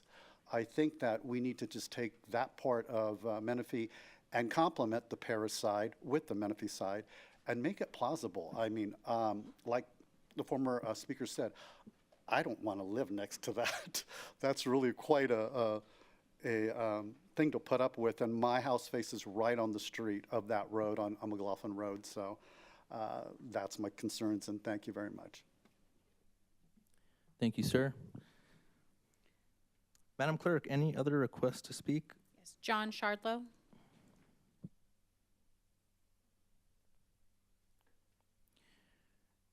Good evening, sir. Thank you. Good evening, Mayor. Good evening, Mayor Pro Tem and honorable council members. I wasn't planning on speaking, but I did just want to note for the record a few things. I think the first speaker was confusing this project with another project. The issue of the Bald Eagle, that's another site. The issue of being adjacent to residential, that's another site. Yes, there's homes on McLaughlin. Those homes are over 800 feet away. The loading docks actually face away from them. So you have an entire SE easement area. Actually, it's owned by SE and Fee. And then you have a southern corridor road, and then you have significant landscaping sidewalk, and then you have the building. So really the building is on the elevation, I guess. That would be approximately at that point 900 feet away. So from a CEQA standpoint, there is no noise impacts. There are no traffic impacts, and the appeals that are before you today raise the same issues that have been rejected by this council multiple times. And I would just say that this is not a conditionally permitted use. This is a permitted use subject to a plot plan, and the development meets all of the standards. And in fact, it even exceeds some of the standards. So when it comes to CEQA, really, because an EIR was prepared, the issue is, or the standard of review is whether there's substantial evidence in the record supporting the city's decision. Clearly an EIR has that. All the technical reports have been prepared. And so we would request that you follow staff's recommendation and deny both appeals and approve the project. Thank you. Thank you, sir. Madam Clerk, any other public speakers? No other speakers. Thank you, Madam Clerk. Next, this is the opportunity for the council to ask any questions of the applicant or the appellants. Council, do we have any questions for either parties? Mayor Pro Tem. Can I ask a question of our staff at this point? Sure. Orlando, can I ask you a couple questions?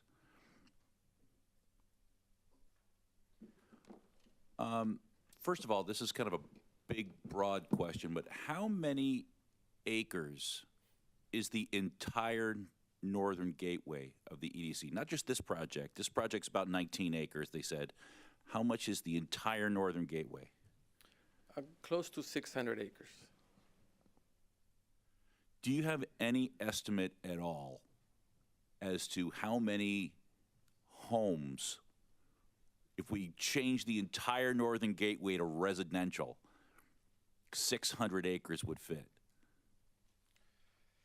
Well, that depends on the density. We got 7,200 square foot lots that we like in Menifee. Okay, so that would be, let's say, 5 units to the acre, so 6 times, that's 3,000 units. Okay, so the concern has been raised that allowing this type of development is incompatible with residential development and foreseeably will result in pushing residential uses out of the EDC Northern Gateway, which is inconsistent with the Housing Crisis Act.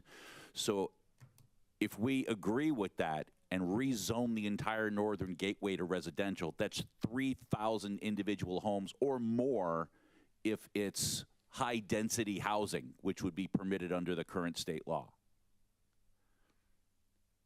What is your opinion of the impact on that region of adding 3,000 homes right there as opposed to the industrial projects that are proposed?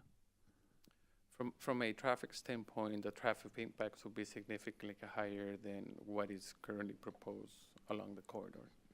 Do you think, and I know you haven't seen the final traffic circulation report that's being done right now, if that report was modeled on all of this being 3,000 or more residential units, do you think the impacts would be more severe in the findings or less than doing it with industrial development?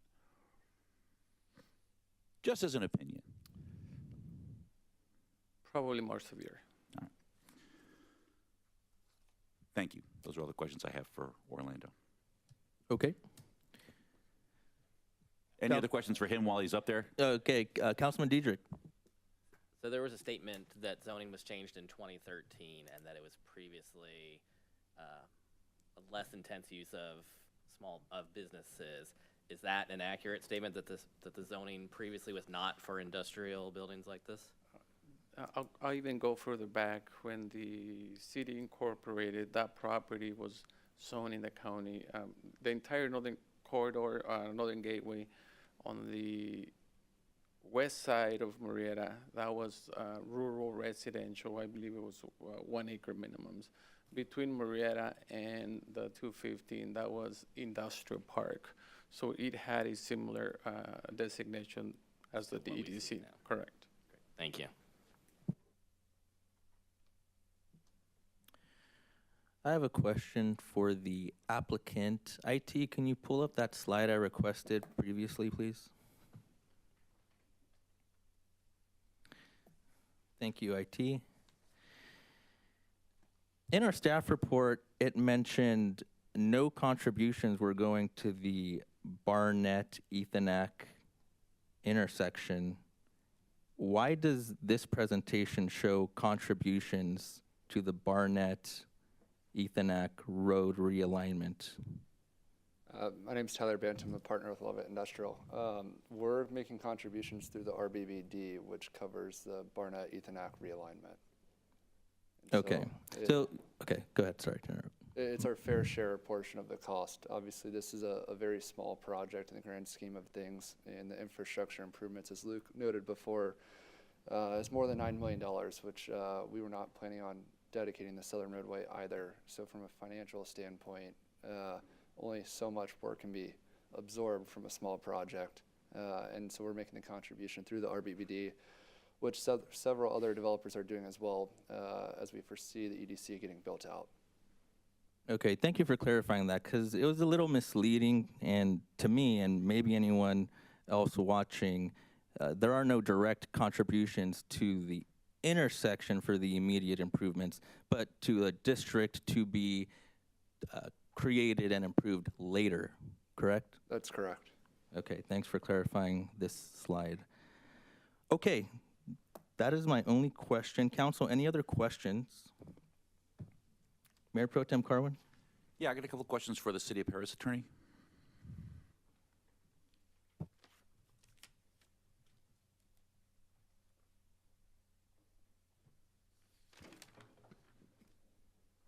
Thanks very much for coming back up.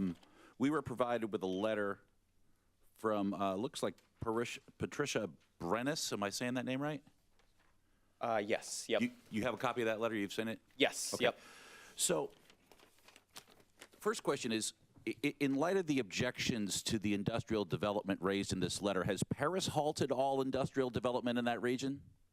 I am going to defer to our planning manager here, who's a subject matter expert. If the idea that industrial development is impacting environment and traffic and health and goes contrary to the Housing Crisis Act, has Paris done voluntarily what Paris is asking Menifee to do? To my recollection, there is little to no industrial zone land along the north side of Ethonac, along the Paris on that side of the freeway. On that side, correct. If you look directly to the north on the Paris side, you could classify that's part of the Green Valley specific plan, which largely is a residential, single-family residential tract development, wide variety of parcels, some improvements to support the residential housing on those properties, and some higher density residential as well. There's also a shopping center there right up against the 215 and Ethonac. So there is some commercial, but to my recollection, I don't know that there is any actual industrial. On the east side of the freeway? On the west side. I'm talking about, I'm saying there's open space. I'm looking at the map right now. On the east side of the freeway, within 3,000 feet of Ethonac, there's industrial zoned property in Paris. To the west, there is some. That is correct. Not on the west side, only on the east. I'm trying to make this as clear as I can. Yes, I understand that. On the east side of the freeway, there is developable industrial zone land in Paris that runs along the Ethonac corridor. That is correct. All right. Has Paris committed to not develop that in order to make sure that they don't have negative impacts on the environment, traffic, safety, et cetera? Typically, we would evaluate cases on a case-by-case basis.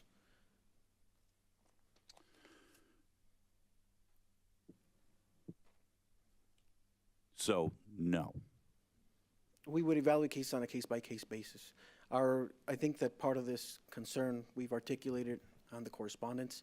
The concern is specifically to the site. The city of Paris does not object to industrial development, but we think that there's a location where it's appropriate and where it's not. So in an industrially developed zone that's intended to be a freeway corridor of Ethonac Road, that's not the appropriate place for industrial development? You're referring to the site before us tonight? I'm talking about the general plan of the county that intends to make Ethonac an expressway from 215 to 15. That's already in the general plan for the county and has been for decades. So you're saying that that is the incorrect place for industrial development? If you look at the land use designation historically, I believe Director of Community Development indicated that historically it was rural residential. That's coming from staff. So as far as rural residential, my response to that would be that the industrial that's proposed as part of this project tonight is not consistent with the rural residential that's within that vicinity. Is that Green Valley project rural residential? Not Green Valley, within the south side of Ethonac. So just Menifee? Correct. All right, so Paris gets to develop any kind of thing they want on their side, but Menifee has to do rural residential. That's what you want. Along the north side, there's residential. Okay, how about this? What if this project was rezoned to residential, high-density residential apartment buildings on this 19 acres, would that be less of an environmental impact? Would Paris withdraw its objections if we did that? We'll be happy to evaluate that once the project comes in. We can't comment on that. I didn't think you could. We're not the elected officials that make the decision on that. He's merely providing answers to your You're just the one here testifying in front of us. I'm trying to ask what the solution is here. It basically just sounds like we don't want Menifee to build anything. That's what it sounds like to me. And anything I give you as an option, you don't want that either. But everything's fine in Paris, and that's what I'm hearing. What I'm hearing is that Paris is not doing the things that you're asking Menifee to do. And that's hypocritical, and it's really getting under my skin every time we see one of these. Hang on a second. So who wrote this sentence that that this type of development is generally incompatible with the residential development and foreseeably will result in pushing residential uses out of the EDC Northern Gateway, which would be inconsistent with the purpose and intent of the Housing Crisis Act? Who wrote that sentence?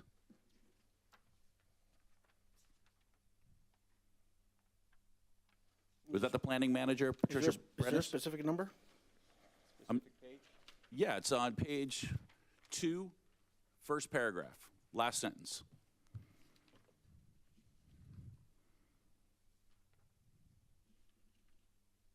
Yes, the letter signed by Patricia. Okay, so she wrote that. That's her opinion. This is the letter she provided, correct? Okay, so that's your planning director's opinion? Yes. Okay.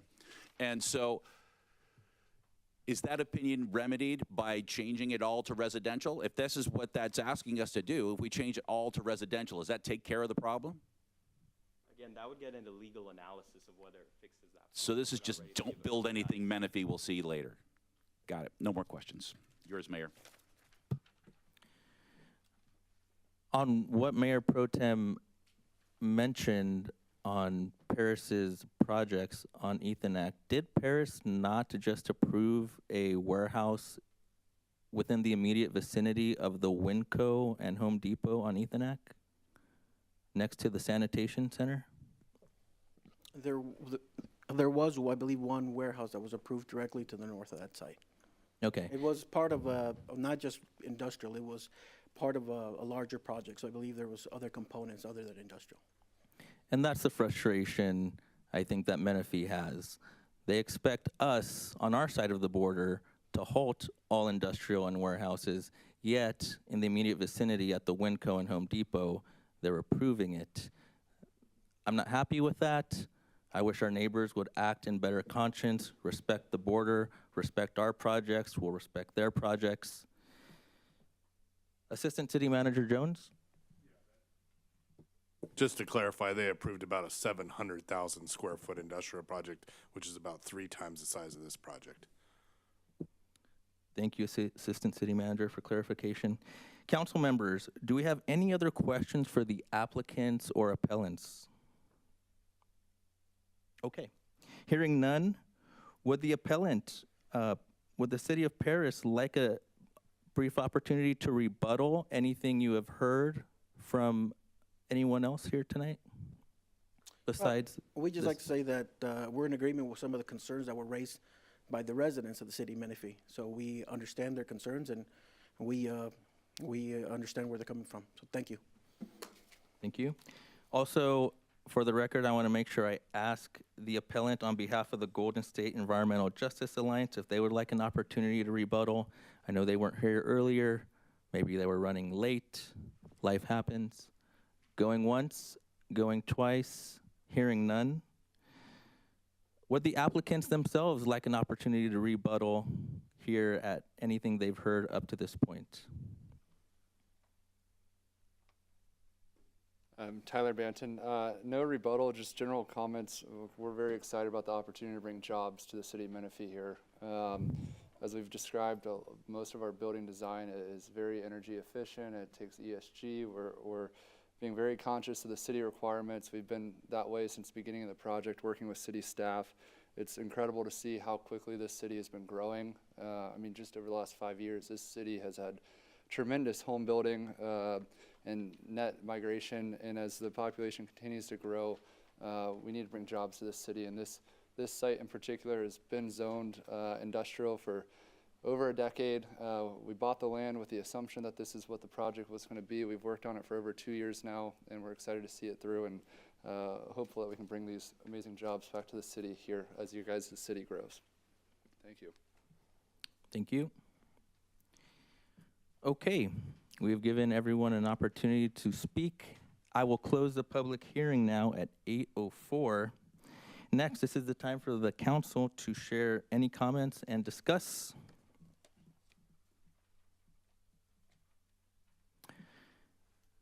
Hearing none. Oh, we have someone in the queue. There it is, Councilman Temple.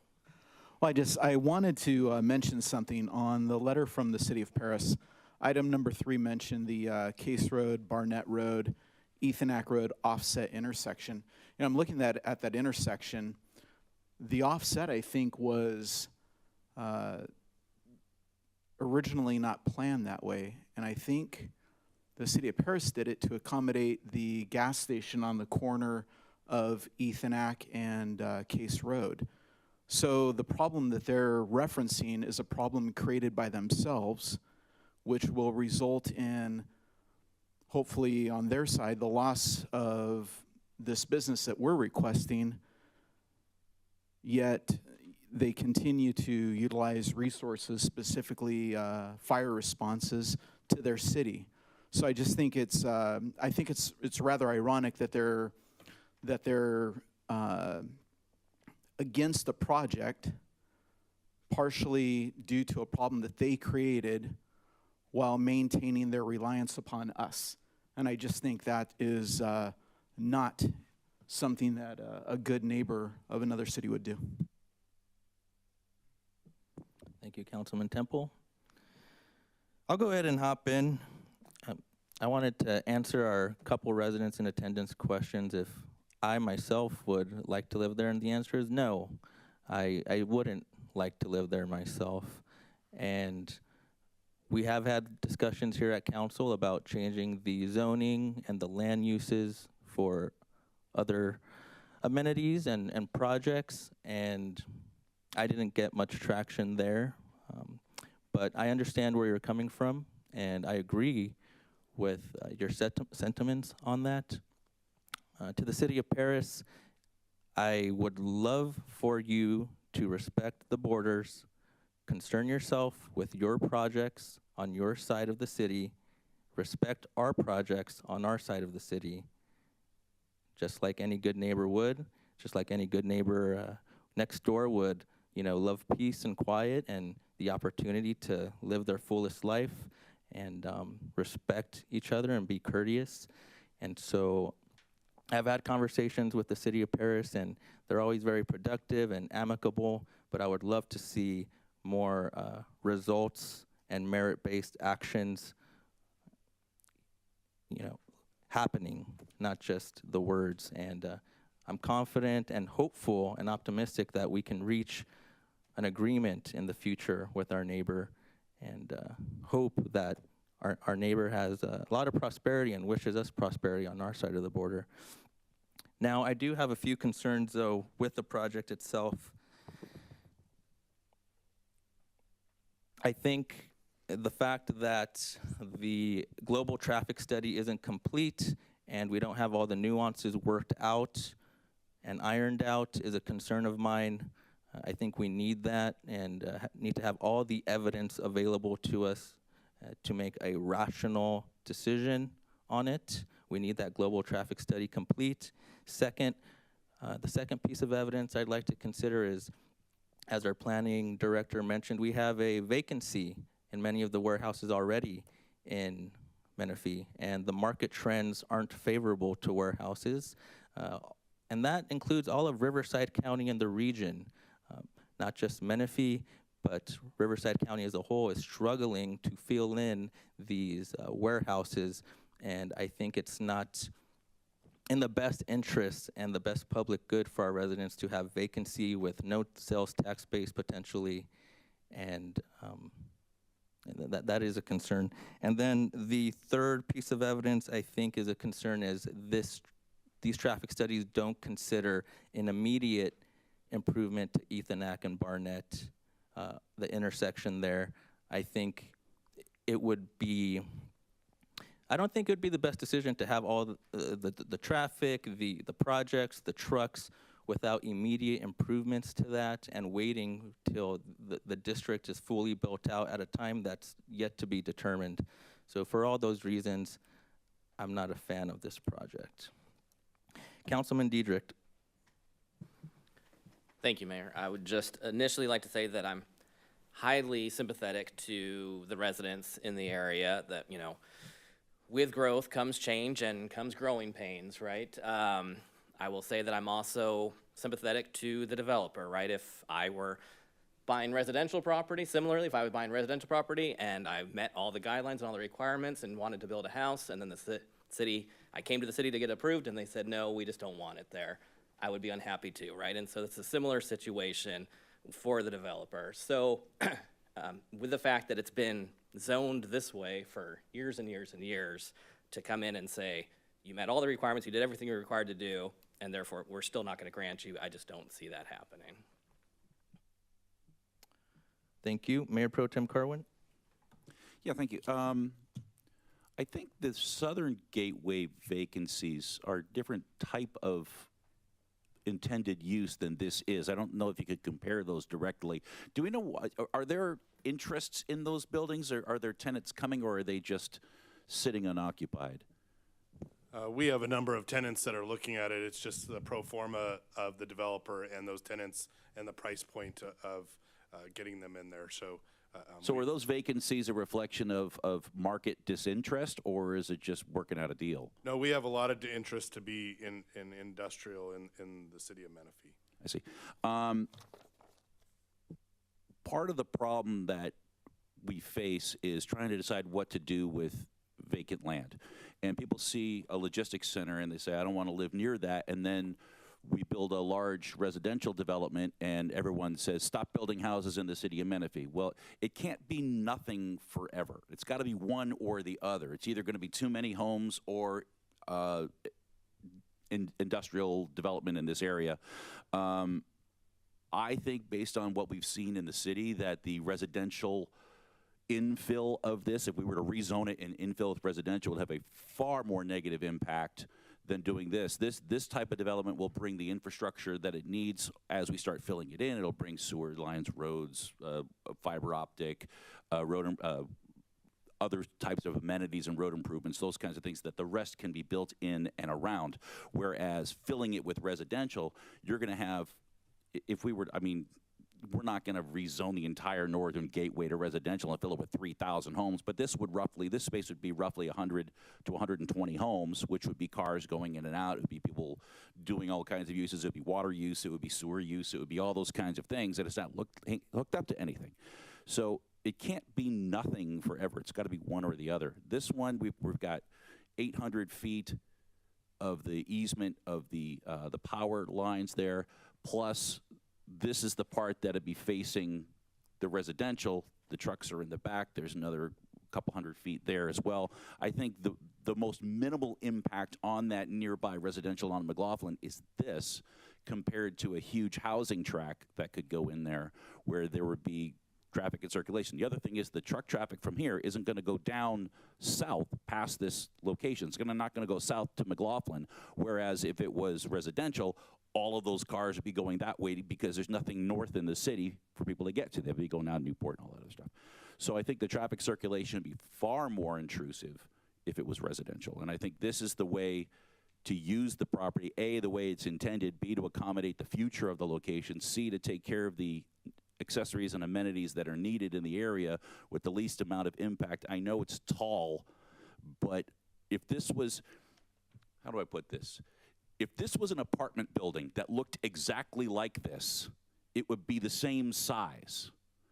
And you'd have far more traffic because of all of the people living in it with their cars and all of that kind of thing. And I think doing it this way, I mean, this looks like an apartment building to me. I've seen them that look like that.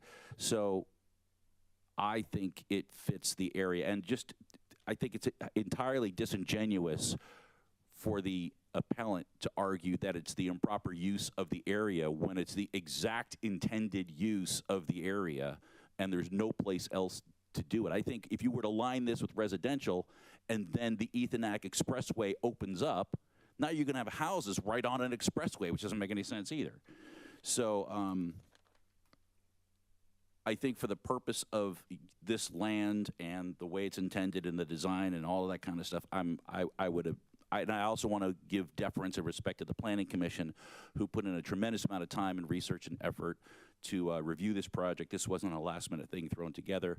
So my tendency is to defer to their decision-making unless it's completely based on something that was not represented to them or represented poorly or uninformed, something like that. But it looks like this was a fully informed hearing, done completely.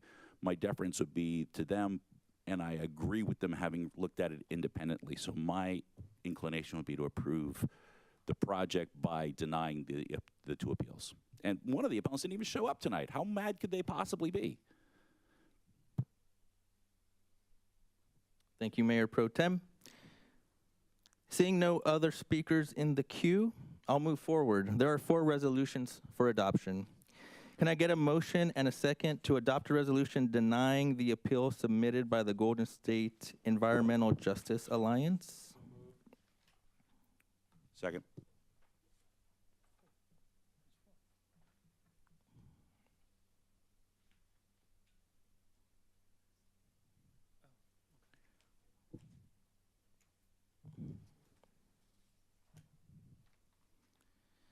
That passes 4-1. Next, can I get a motion and a second to adopt a resolution denying the appeal submitted by the City of Paris? Second.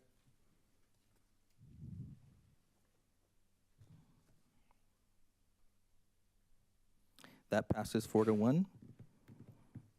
Okay, thank you for everyone in attendance on that item. Next, we're going to move on to 11.2. We get 2 more. Oh, I'm sorry. Items 3 and 4. Oh, there it is. Yep. You can move them together, Mayor. Okay. Let's go ahead and get a motion to adopt the recommendations and resolutions 3 and 4 as mentioned in the agenda.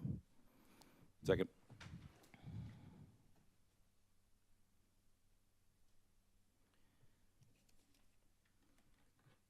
Okay, that passes 4-1.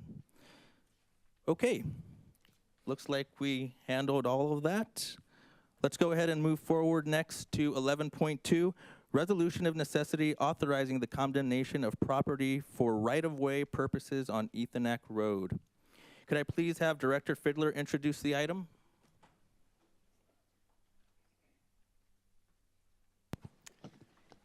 Honorable Mayor, City Council members, good evening again. Nick Fiddler, Public Works Director.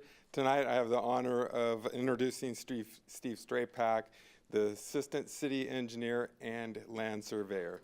So Steve will be presenting on this item.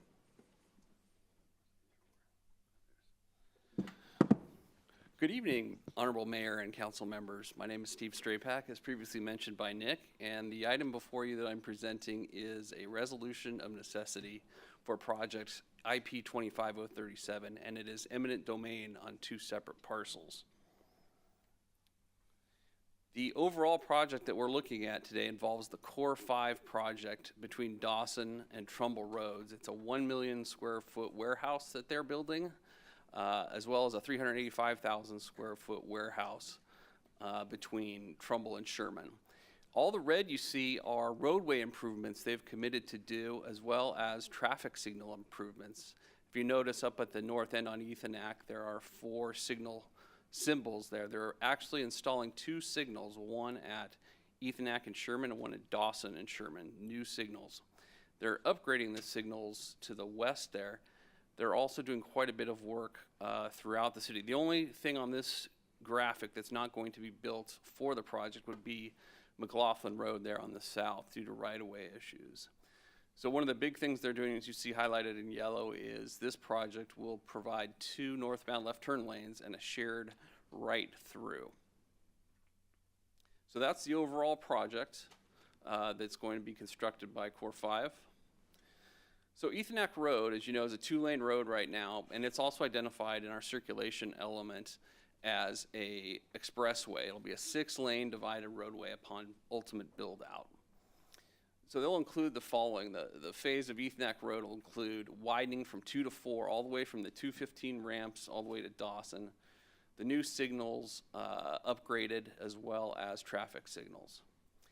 So this project doesn't aim to get all of that right of way. This project only aims to get the right of way needed to address the traffic issues with this project.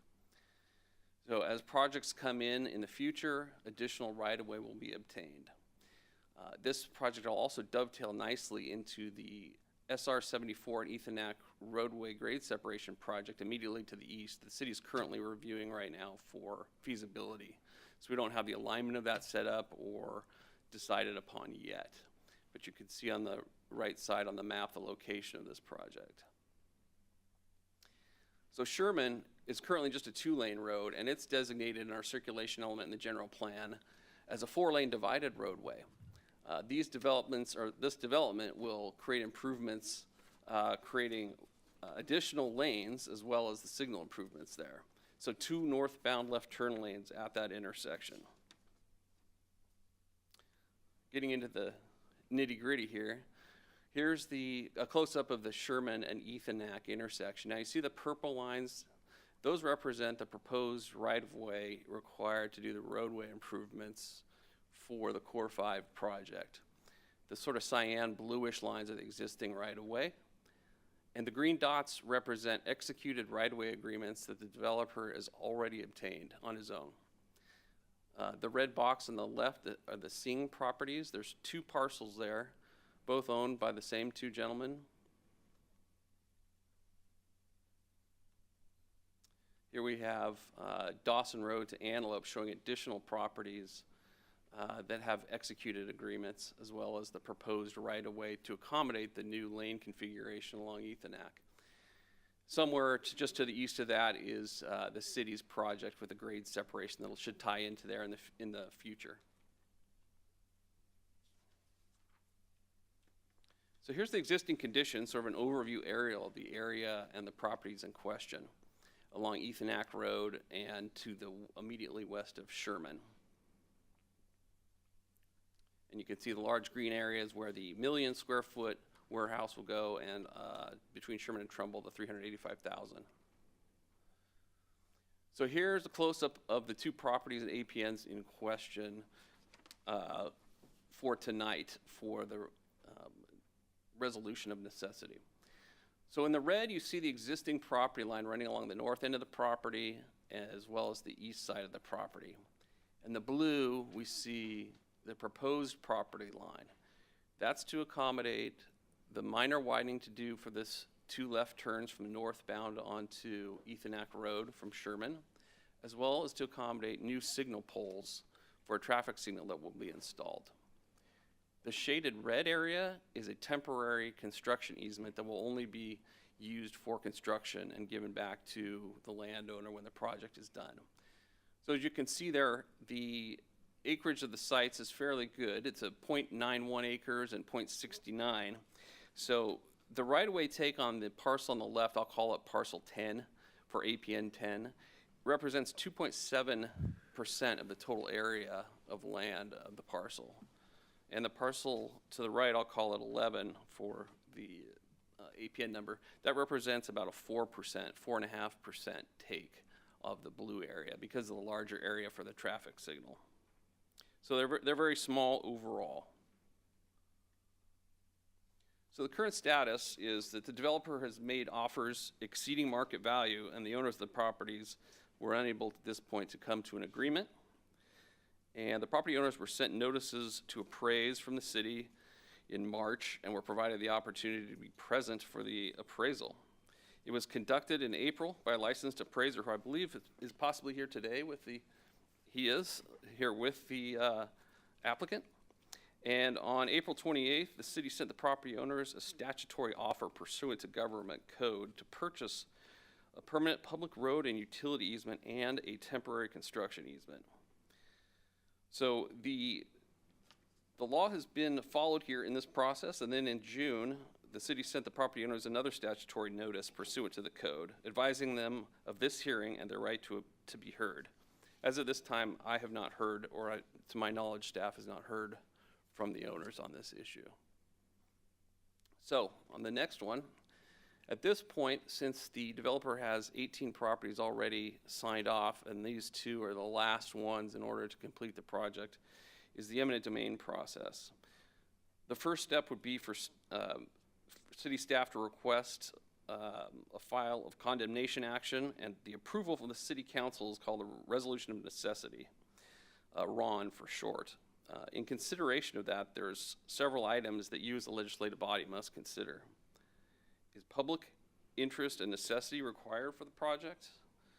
Whether the project is planned or located in a manner that will be most compatible with the greatest public good and the least private injury? Whether the property is necessary for the project, and whether an appropriate offer with supporting data was provided to the property owner.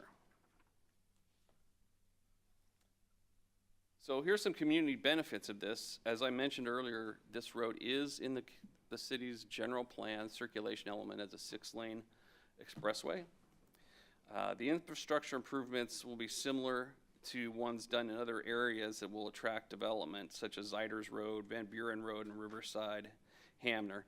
The signals and the modifications to the signals will allow for a more orderly traffic flow through the city, hopefully reducing any kind of accidents and improving the safety as well. The safety enhancements should definitely improve the safety along the street, as well as the widening.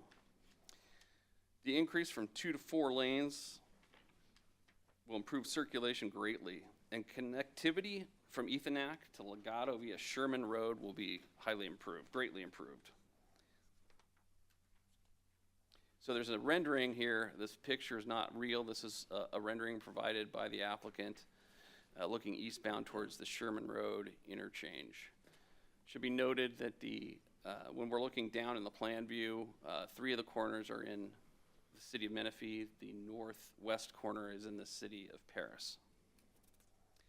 So the next steps, let me go on from here. The developer has attempted to work with the property owners, and their offers exceeded fair market value for the total of 2,370 square feet were rejected verbally.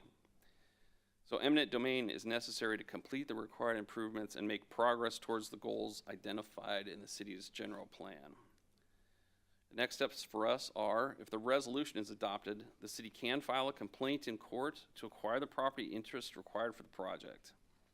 The city would be the plaintiff, and anyone with a legal interest in the property, as identified on title report, is named as a defendant. So if we decide to acquire possession, constructive possession, before an agreement is reached or a judgment is entered on the fair market value, the city could deposit or must deposit the appraised amount of probable compensation with the state treasurer. So the property owners are also entitled to a sum of $5,000 towards their own independent appraisal, separate from ours, as their own comparison. So the city and property owners may still reach a negotiated agreement on the fair market value of the property interests during these proceedings, the eminent domain proceedings. So one of the most important things is the fiscal impacts for the city are, they will all be borne by the developer, including all legal fees, staff time, and other items involved with that. So staff recommendation is that the council approves the resolution of necessity to initiate the eminent domain process for the subject parcels for tonight. And if there's any questions, I have myself as well as the applicant, the applicant's attorneys, and the appraiser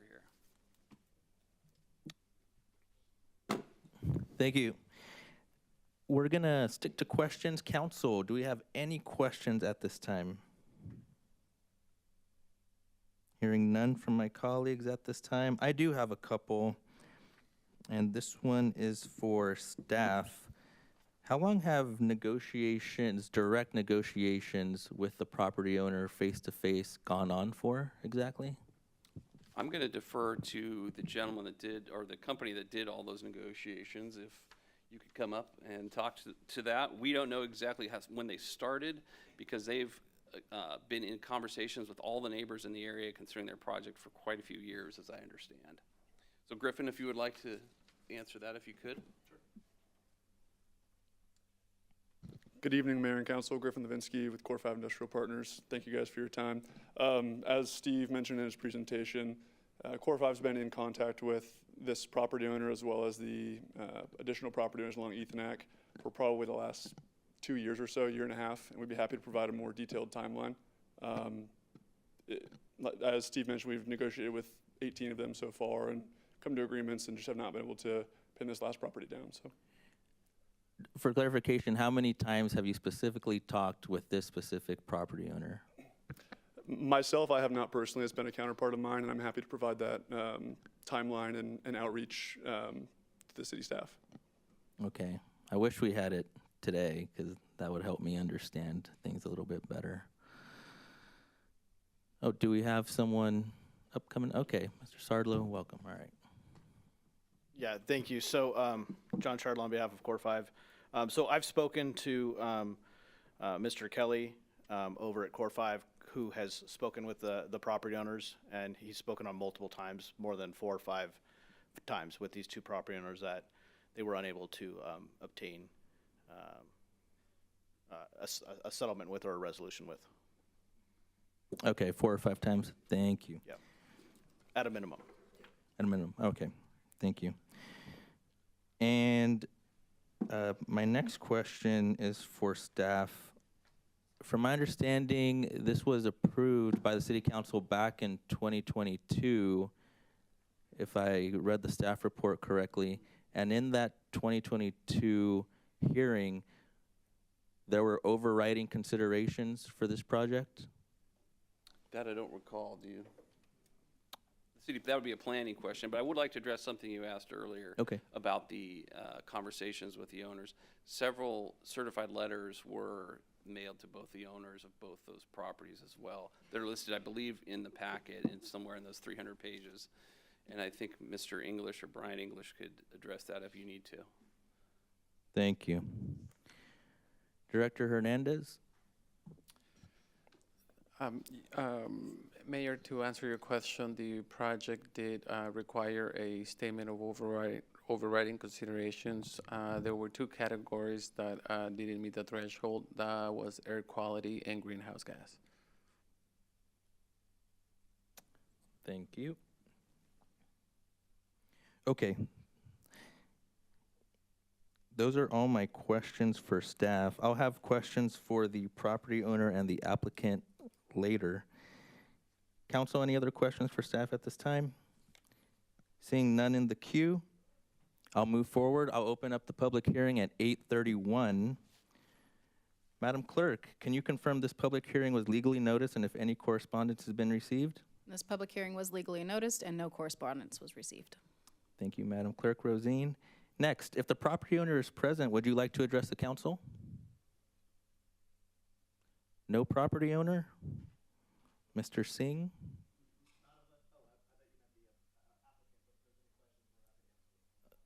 Thank you, sir. Okay, going once, going twice. I don't see the property owner, Mr. Singh, here. Okay, Madam Clerk, do we have any requests to speak? There are none. Okay, no public comments. Okay, seeing as there's no public comments, I'll go ahead and close the public hearing at 8:32. Next, does the City Council have any comments or would we like to discuss? Mayor Pro Tem Carwin. You know, I don't take eminent domain requests lightly. I mean, you're basically forcing somebody to sell off a piece of their property. And you have to weigh that with the public necessity, which we're being asked to do here. I think that, for me, the balance is that the amount of the property, it's not an entire property. It doesn't render the property unusable. It doesn't change access to the property. It doesn't require any construction change, moving of the business. The impact on the property owner is fairly minimal, other than removing some physical space of it for which they would be compensated at market value. And really, it's a impressing factor for me that this property owner is being unresponsive. It means you're running out of options on what you need to do to get this done, and there's been so much done already. So based on all of those factors, I'm persuaded to approve it. Councilman Diedrich? Yeah, I would echo what Mayor Pro Tem just stated, as well as add an additional factor that weighs for me in favor of approving this is the fact that the ultimate width of this road, when it does become that expressway, extends even further than this into their property. So eventually, at some point, the property is going to be taken anyways to create that expressway.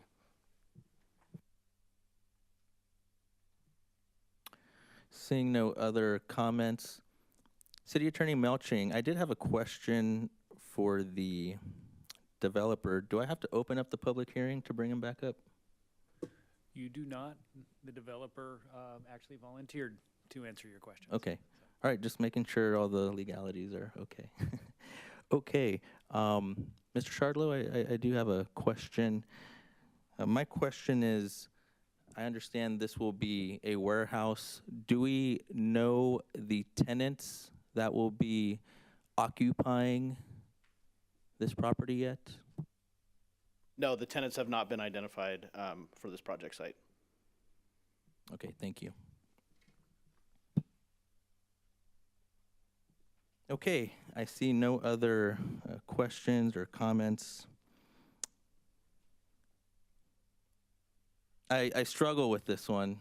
This is a tough one because I would have loved to have heard personally from the property owner. I don't take a eminent domain lightly. This is someone's private property. I wish I had testimony from the property owner. Also, one of the things that we need to consider when doing eminent domain was in slide 10 of the staff presentation. IT, can you bring that up? It was in, there it is. The second bullet point is whether the project is planned or located in the manner that will be most compatible with the greatest public good and the least private injury. I struggle with knowing overriding considerations were made for this in the past. We don't know who the tenant will be. We don't know if the greatest public good for the tenant of the, we don't know if the tenant's gonna be for the greatest public good and least private injury. I understand there are greenhouse gas emissions that are associated with the project, and the council considered overriding conditions. So that makes it difficult for me. I see staff up. Director Fiddler. Honorable Mayor, thank you. Just to kind of emphasize how much road work is involved with this project, there's about $45 million of off-site improvements that this developer is making. And again, they were able to successfully negotiate 18 parcels through this process. So they've done a significant amount of due diligence in this process. And unfortunately, we're down to 2 parcels out of this whole requirement. And I think it's also been mentioned that this falls in line with the city's general plan and their circulation element. It ultimately will happen. It's just when. So this is the first step in that process. We aren't going for the whole take, which would have a significant impact to this business. But it is improving in regards to the greatest public benefit. It is improving the circulation in this area and helping facilitate future development. It's adding traffic signals that will improve circulation and safety, as Mr. Strapak has indicated. So in regards to this project in itself, it is providing a significant public benefit towards the improvements of the roadway. And to follow up on that question, let's say theoretically the council were to, say yes or no, whatever the judgment is. Would then the full public right-of-way in perpetuity be in limbo until they come to an agreement, or could this come back to council one more time for reconsideration? In the future, whenever the road is ultimately widened, it could come back as another item, or it could also come back if they did any type of improvements to their parcel. If they did any type of improvements, we could require that they dedicate and improve in front of their process, or in front of their parcel. So there are a lot of unknown circumstances which the future holds. But if that property owner decides to do any type of improvements to his parcel, it could trigger that he's required to dedicate and build those improvements. Okay. So it seems like whatever the judgment is, ultimately at the end of the day, one day it will go to that no matter what. Okay. Councilman Temple, thank you for being patient. Thanks. Mr. Fiddler? Actually, I have a question. I see the square footage that is being requested. How many feet south of his fence line is the city attempting to take, if you're able to say? Maybe that's something where staff's pulling. 8 feet from the property. 8 feet, yeah. 8 feet from the fence, okay.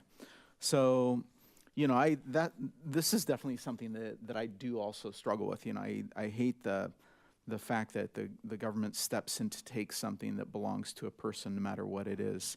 But I also recognize that the overriding benefits that come from this, and really the minimal intrusion. I'm looking at the map, and I wouldn't see any reason. I wish Mr. Singh were here, but I don't see any reason that any of the buildings on his property are affected, or that his business would be affected any more than just general construction in the area. And considering the fact that this is consistent with the expansion of Ethanac as it's been proposed for many years, and it furthers the goals of the city, I think this is a reasonable thing to do, especially considering that it is just a few feet, not the entire thing that one day will still happen. So I am in favor of this. You do bring up a good point, Councilman Temple. It is minimal, and this is a serious decision we have to make going into someone's private property. But seeing how ultimately one day we do want the road fully improved, and in our best judgment, he can still operate his business with the minimal square footage. Yeah, this is a tough one. City Manager Villa. Thank you, Mayor and Council. I think one of the things that wasn't said was that the city is helping the developer acquire this property for right away, but there's a compensation component, and the city will follow a standard that would allow the property owner to get fair compensation for that required right away, and then the temporary easement. And then I just want to make you aware that our general plan has already adopted a circulation element citywide, and there will be more of these situations in the future as the city evolves. Some of those right-of-way expansions will involve developers buying property from some of these property owners where the roads are very narrow and they need to be widened, and the city will have to consider that in the future as we develop over the next 5, 10, 15 years. This will not be the only situation where you'll be faced with making this decision, and I think the ultimate goal here is for us to be able to implement our general plan circulation element to allow for safer circulation and also to fix some of those safety concerns. As you can see, a lot of that property will be taken away to create an additional lane, and also for the ability of the developer to install traffic signals to control movements there. So I just wanted to make you aware that this is a tough decision. I get it. But we're trying to follow a process that's fair, and ultimately there will be just compensation for that property, and there'll be more, I guarantee you. Thank you. Thank you for that insight, City Manager Villa. I myself really wish the property owner was here so he can talk to us face to face and so we can understand his situation personally. But seeing that he is not here, it's difficult to make an argument on his behalf. And I understand the Ethan Road is to be fully improved one day, and so I'll leave it at that. I think ultimately, though, we should improve it to the ultimate width. Do I have any other council members who would like to speak? Hearing none. Can I ask for a motion and a second to adopt the resolution as presented? We have a move by Councilman Dynas.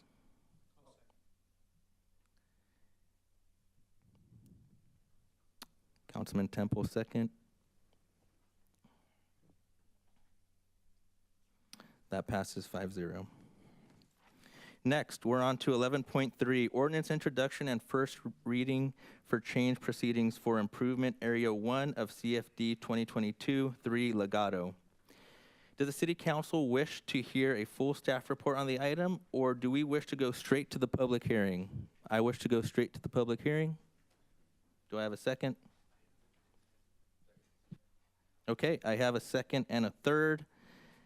Next, I'll move on to the public hearing at 8:45. Madam Clerk, can you confirm the public hearing was legally noticed? Yes, it was. Madam Clerk, is there any public testimony? There are none. Have any written protests been received? There have been none. Are there any persons registered to vote in the territory of the district? There are none. Madam Clerk, have the owners of all the taxable property consented to holding the special election immediately following the public hearing? Yes, they have.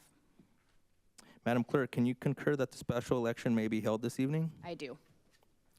Thank you, Madam Clerk. I'll close the public hearing at 8:45. Council, any comments? Oh, I see Councilman Dynas. Go ahead, sir. Thank you. Trying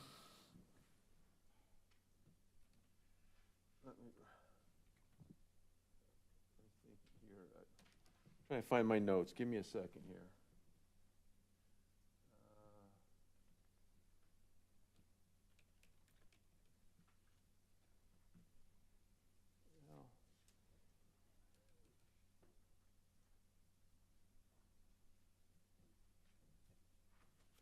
We're changing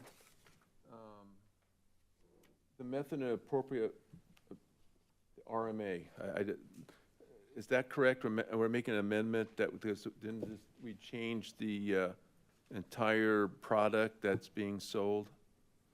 And because there was no RMA attached to it, so the council never had the opportunity to examine what was being asked to change. Could I get at least a description of the product that's changed and the reason for it? Sure. Sure.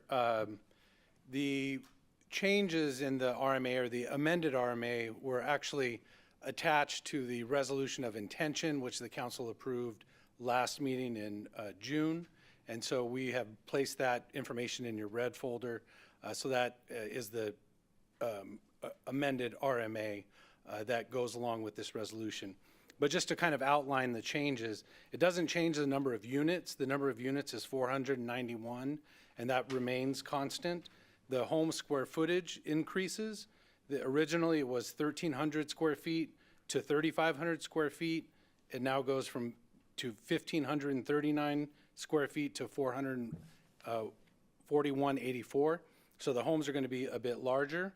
The average home price is estimated at originally at $581,000, now estimated at $633,000. And so the effective tax rate will stay the same, but that will generate a higher tax range.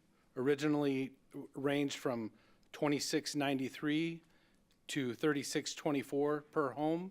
Under the amended RMA will range from $3,200 to $5,255 for the different units. Thank you. Thank you, Councilman Dynas. I see no other comments or questions in the queue.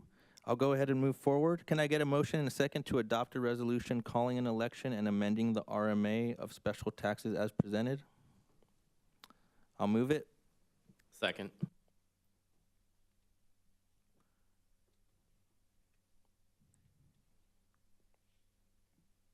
That passes 5-0. Madam Clerk, have you received the official ballots and waivers from the landowners who can cast their votes on behalf of the owners of all the property? Yes, I have, and it was a yes vote. Thank you, Madam Clerk. Can I get a motion and a second to adopt a resolution declaring election results? I'll move it. Second.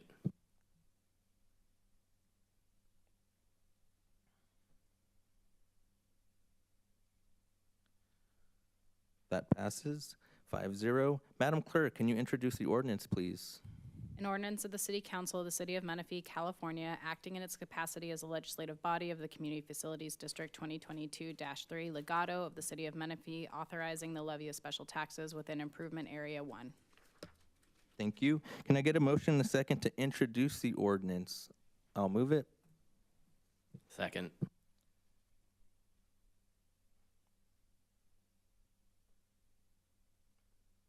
That passes 5-0. Next, 11.4, levy of charges for CSA for fiscal year 2025-2026.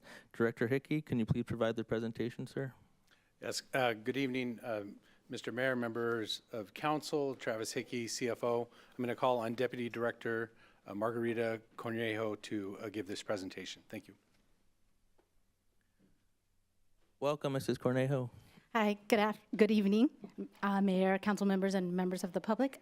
We have a short presentation to conduct the public hearing related to the city's county service areas. These are some of the city's various special districts that are used to provide funding for operating expenses as well as some capital projects. So, to start out, since incorporation in 2008, the City of Menifee assumed the responsibility of managing 6 county service areas that fall within the boundaries of the city. These are illustrated here and really fall throughout the city's boundaries.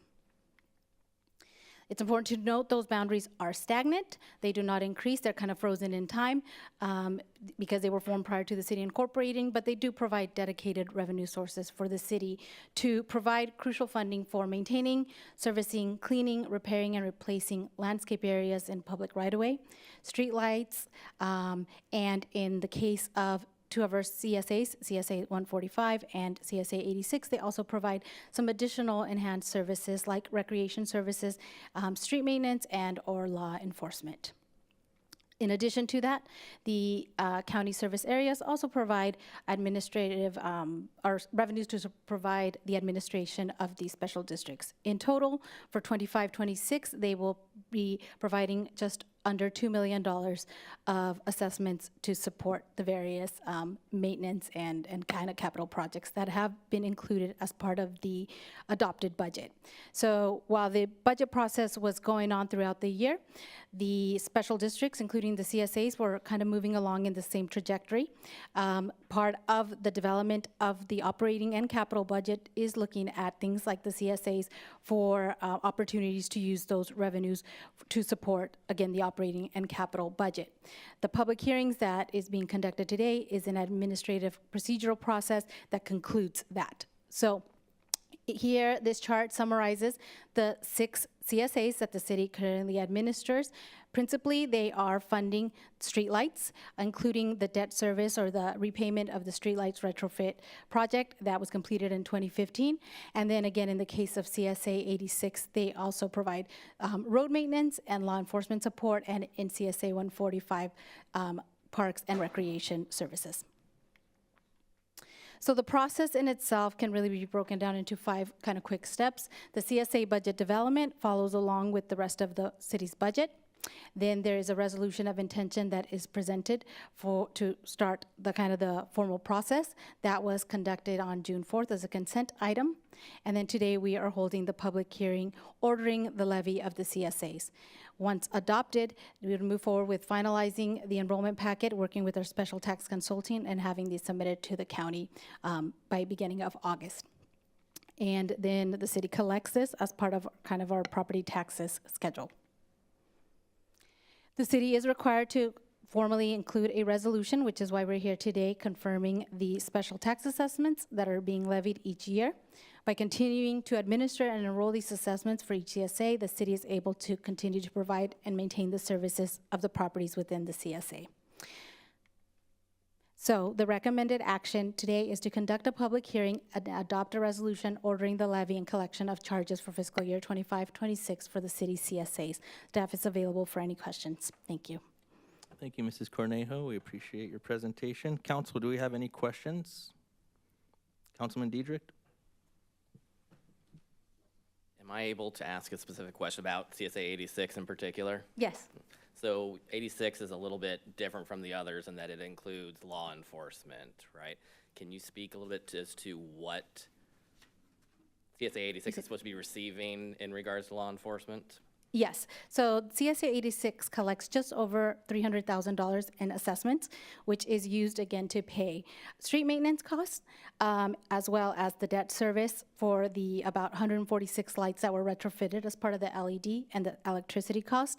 And then it currently funds the one full-time police officer with all the associated costs, benefits, salary, and so forth, which is just about under $200,000. So a majority of it is directed in that way, not to say that just because the CSA is paying that officer, the city is not also utilizing other funds like quality of life to support law enforcement services in Quail Valley.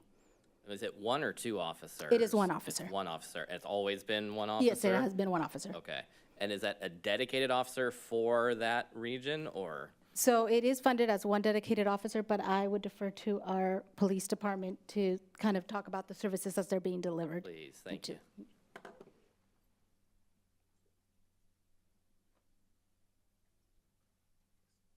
Thank you. Good evening, Captain Heriberto Gutierrez. To answer the question, in the funding of one dedicated officer for that region, we also have a need to supply more officers for the region to help support law enforcement services in that area. So the dedicated officer isn't assigned specifically to that area and stays within that area. He or she patrols the rest of the city along with the other contingency of law enforcement personnel. But the support that the region gets is not just in the body itself, if you will. Our officers and members of the police department also attend community meetings there. We also use code enforcement in the area. We conduct special patrols, and we respond to calls for service on a regular basis and conduct special enforcement. So we don't have an officer that's positioned in that area at 24/7 times, but they're subject to call across the city along with the rest of our police force. Can I ask you two follow-up questions on that? Of course, sir. Yes. So how does that differ from other areas in the city that don't necessarily have a CSA that's dedicated to paying an officer? Do they get any benefit in regard to the difference to the other areas that aren't necessarily making the same payment?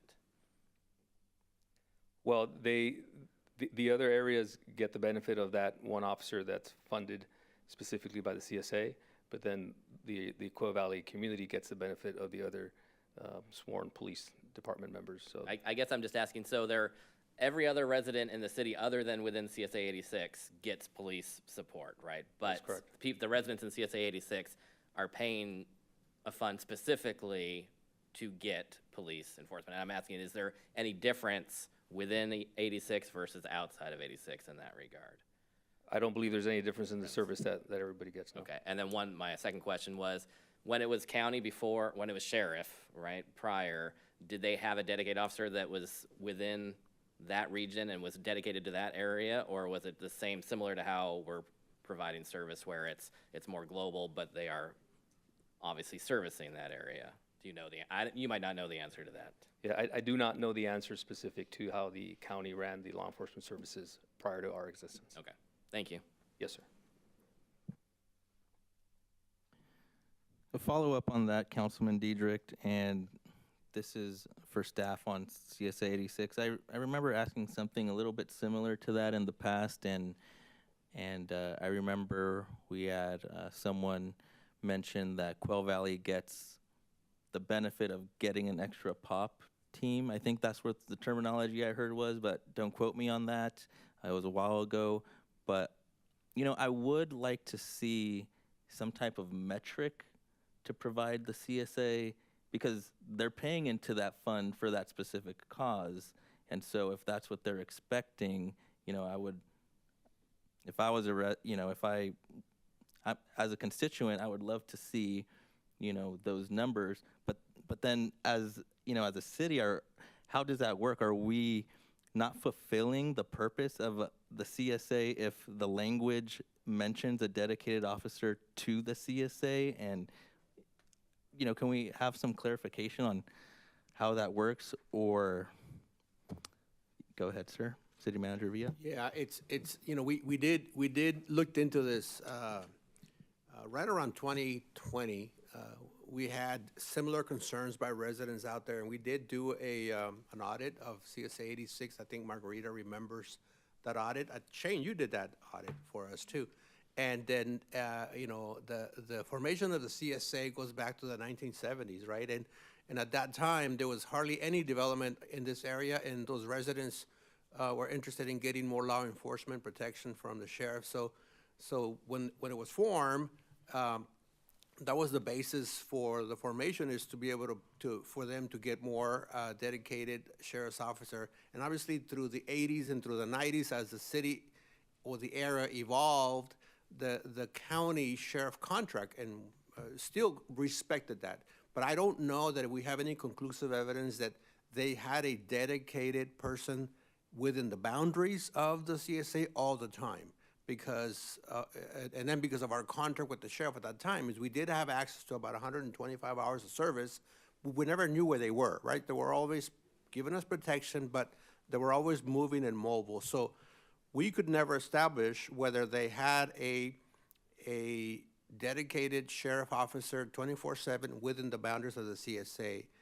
But because we have that language in the CSA and that allows them to fund that, we continue to respect that, and we do have, in the budget, one officer is funded out of that. And I believe there's probably many reports in our police department that shows the number of activity, because it's a very active area, the number of times where we have to send more than just one officer. There's plenty of officers that go out there. So short of doing a very detailed forensic analysis of it, it's going to be very difficult to prove that condition.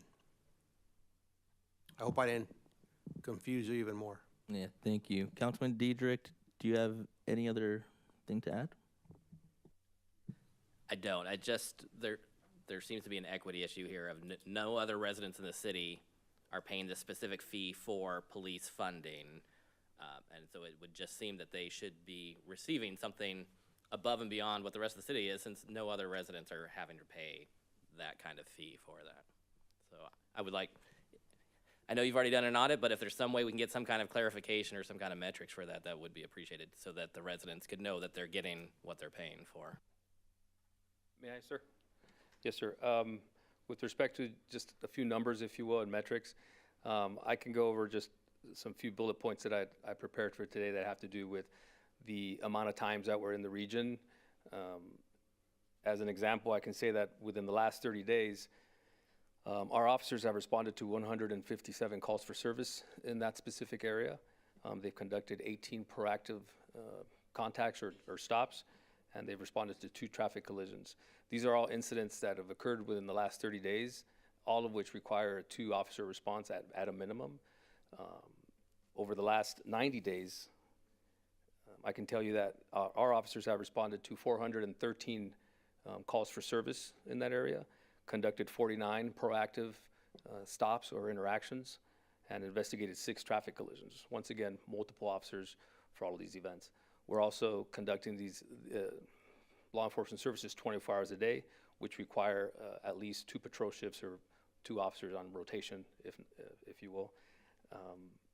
When I say proactive activity, I mean traffic stops, investigating suspicious activity on their own, conducting pedestrian stops, enforcement of that nature, right? Since January 1st of 2024 to present day, we have responded to 2,452 calls for service in that region alone, 266 proactive incidents, and 64 traffic collisions. So we're there, and we're responding as needed, not only radioactively, if you will, but proactively as well. And these these incidents, these calls for service require multiple officers to respond. So we're not only, if you will, dedicating the one officer, but then some, if you will. Yes, sir. Thank you for that. And I know Menifee PD does an excellent job of taking care of all of our citizens and being there as needed. So I appreciate that, and I appreciate the numbers that you were able to provide. Thank you. So like I said, I know you guys do a great job in being there. If you can just have continued presence in Quail Valley, which I know you will, I appreciate that. And maybe someday we'll get a substation there as well. And so we can have a more permanent presence there. Absolutely. Thank you. You're welcome. Thank you, Captain, for the clarification and all the hard work your department does up there. We appreciate that. And thanks, Councilman Diedrich, for bringing up that topic. It's a good topic, interesting topic, yeah. Okay, Mrs. Cornejo,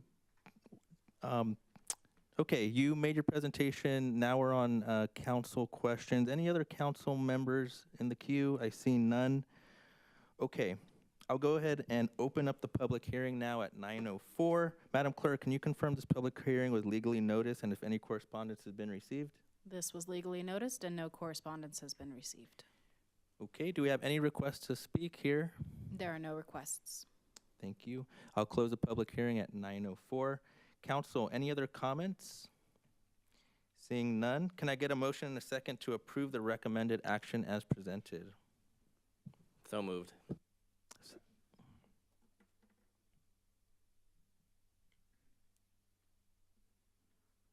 That passes 5-0. Thank you, Director Hickey and Mrs. Cornejo. We appreciate that. Okay. Next. I bet you guys are staying up there, huh? Okay. All right. 11.5, annual levy of landscaping and lighting maintenance district number 89-1C for fiscal year 2025-2026. Mr. Hickey? Thank you again. Good evening again, Mayor. Again, I will turn it over to Margarita to do this presentation. Thank you. Okay. Okay, hello again. Margarita Cornejo, Finance Department. So this is similar to the CSA item. This is a public hearing related to Landscaping and Lighting District 89-1. So similar to the CSAs, in 2015, the city of Menifee assumed full responsibility of the administration and maintenance responsibility of this lighting and landscaping district that falls within the boundaries of the city. This was a district that was formed by the county of Riverside. The 89-1 kind of denotes the time of when it was formed, 1989. It is a district with also stagnant boundaries, meaning we are no longer adding or annexing into it. We are just kind of administering it as it exists. It was formed in that way, and we're collecting dedicated assessments that provide support to lighting and landscaping areas. Alternatively, what the city has done to our new developments is establish our citywide community facilities district, CFDs, which provide similar kind of dedicated revenue to supporting landscaping and park maintenance services, but address some of the issues that older districts like the LLMD 89-1 have, which specifically are challenges in that those revenues, unfortunately, oftentimes are stagnant too, and as costs have continued to increase, the revenues just can't keep up with that. So these special districts are also located citywide on both sides of the freeway, east and west, and can overlap with other districts such as the CSA. And on the east side, we also have other agencies like Valleywide that have similar districts that provide different types of services. So quick in summary, the lighting and landscaping districts provide essentially what's described in there, financial revenue and dedicated source for landscape maintenance, multi-purpose trails, fencing, coordination of irrigation schedules, backflow, as well as street lights and some traffic signals. In addition, they also provide the revenue for the administrative costs, and in total, the proposed assessments for this 25-26 year are $907,860. This was also incorporated as part of the budget process that was adopted in June, and today is kind of the conclusion of that by going through that public hearing and getting the formal resolution to be able to move forward with enrolling these through the County of Riverside tax collector. So it has 5 steps, just like the other one. We started the LLMD budget development between the Finance Department, Public Works Engineering Department, and Community Services, as those are the departments that manage the services that are provided by this, really in the spring, similar to the rest of our budget. And then we brought forth a resolution of intention with the proposed engineer's report on June 4th. Today is the public hearing ordering the levy of these assessments, and then if approved, we would move forward with finalizing the LLMD enrollment packet with our special districts consultant and having these submitted to the County of Riverside by early August. The city is required to do this as part of the process under the 1972 Act, which is what forms these districts. By continuing to administer and enroll these assessments and charges, the city is able to again collect that dedicated revenue that supports some crucial maintenance services throughout the city. After adoption of the resolution today, we will work on the enrollment process. As we noted during the budget process and workshop, since these are some older districts, we do have some of our larger zones that require a general fund subsidy, really in the areas of, keeping up with increasing water costs and tree trimming costs. So the adopted budget that was adopted in June did include a total of $135,000 transfer to zones 3 and 38 to support, again, some of the operating expenses. The recommended action for today is to conduct a public hearing and adopt the resolution ordering the levy and collection of assessments for fiscal year 25-26 for LLMD 89-1. And with that, that concludes our presentation, and staff is available for any questions. Thank you. Thank you, Deputy Director Cornejo. Council, any questions? I just have one question. So the parcel map that's in the presentation, is that somewhere in the report? Yeah, the boundary of the actual engineer's report. It's buried in here, so I having a hard time pulling it up. Yes. The reason that I'm asking that is because I wanted to zoom in on this, but it's not in the staff report. Said it's page. And I can't zoom in on paper. So Said it's page 13. I assume it's in one of the final engineering reports. Mm-hmm.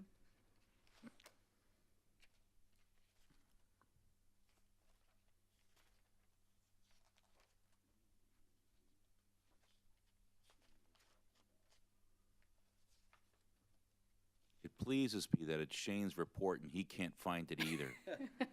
That shows that I'm not just lazy.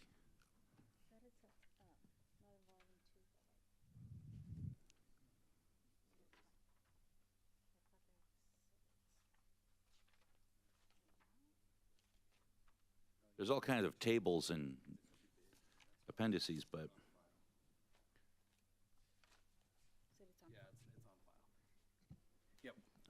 so the engineer's reports do not include the actual assessment diagrams, and they are very large. And so we have provided them and passed them on file with the city clerk, but I can get that a copy to you if you are looking for something specific. what I would like, I don't really need it so much now, but in the future when we do this stuff and we include the thing in here, can we make that as an exhibit to the staff report or something like that, so I can, because this is incredibly blurry. I don't know how anybody would be able to really read this, or maybe it's just my eyes and that's part of the problem, but I would like to be able to expand it to kind of, because these parcels are kind of small and they're dispersed all over the place, and really seeing what areas are being serviced is very difficult in this. Where the other one was a little bit easier to tell, this one is nearly impossible. So in the future when we do this, could we have a zoomable exhibit to the report? All right, thank you. I don't have any problem with the presentation tonight. I'm thinking about into the future when we get these again, so at least this way we know what's being assessed and making sure things are being done properly. Thank you. Any other questions, council? Seeing none, I'll open up the public hearing at 9:12. Madam Clerk, can you confirm this public hearing was legally noticed and if any correspondence has been received? It was legally noticed and no correspondence was received. Any requests to speak in the public? There are none. Thank you. I'll close the public hearing at 9:12. Council, any other comments?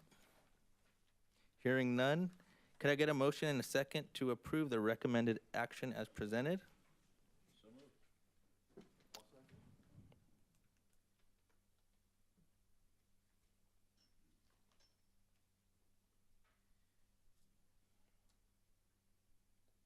That passes 5-0.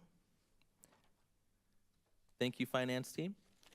Next, we're on discussion items. Cherry Hills Boulevard and Bradley Road vacant lot enhancements. Could I please ask Director Mitchell to introduce the item? Good evening, Mayor, City Council. Mariana Mitchell, Community Services Director. And it's my pleasure tonight to introduce our Parks Landscape Maintenance Manager, Bryce Howell, who will give a presentation on tonight's discussion item. Good evening, Council. I got a real long PowerPoint here. No, I'm just Welcome, Mr. Howell. Right. So what we're here for 12.1 is to discuss the vacant lot that the city owns right next to Fire Station 7. So it's on the southeast corner of Cherry Hills and Bradley Boulevard. Currently, right now, we maintain just the lot. It's about $5,000 a year, and that's just weed abatement.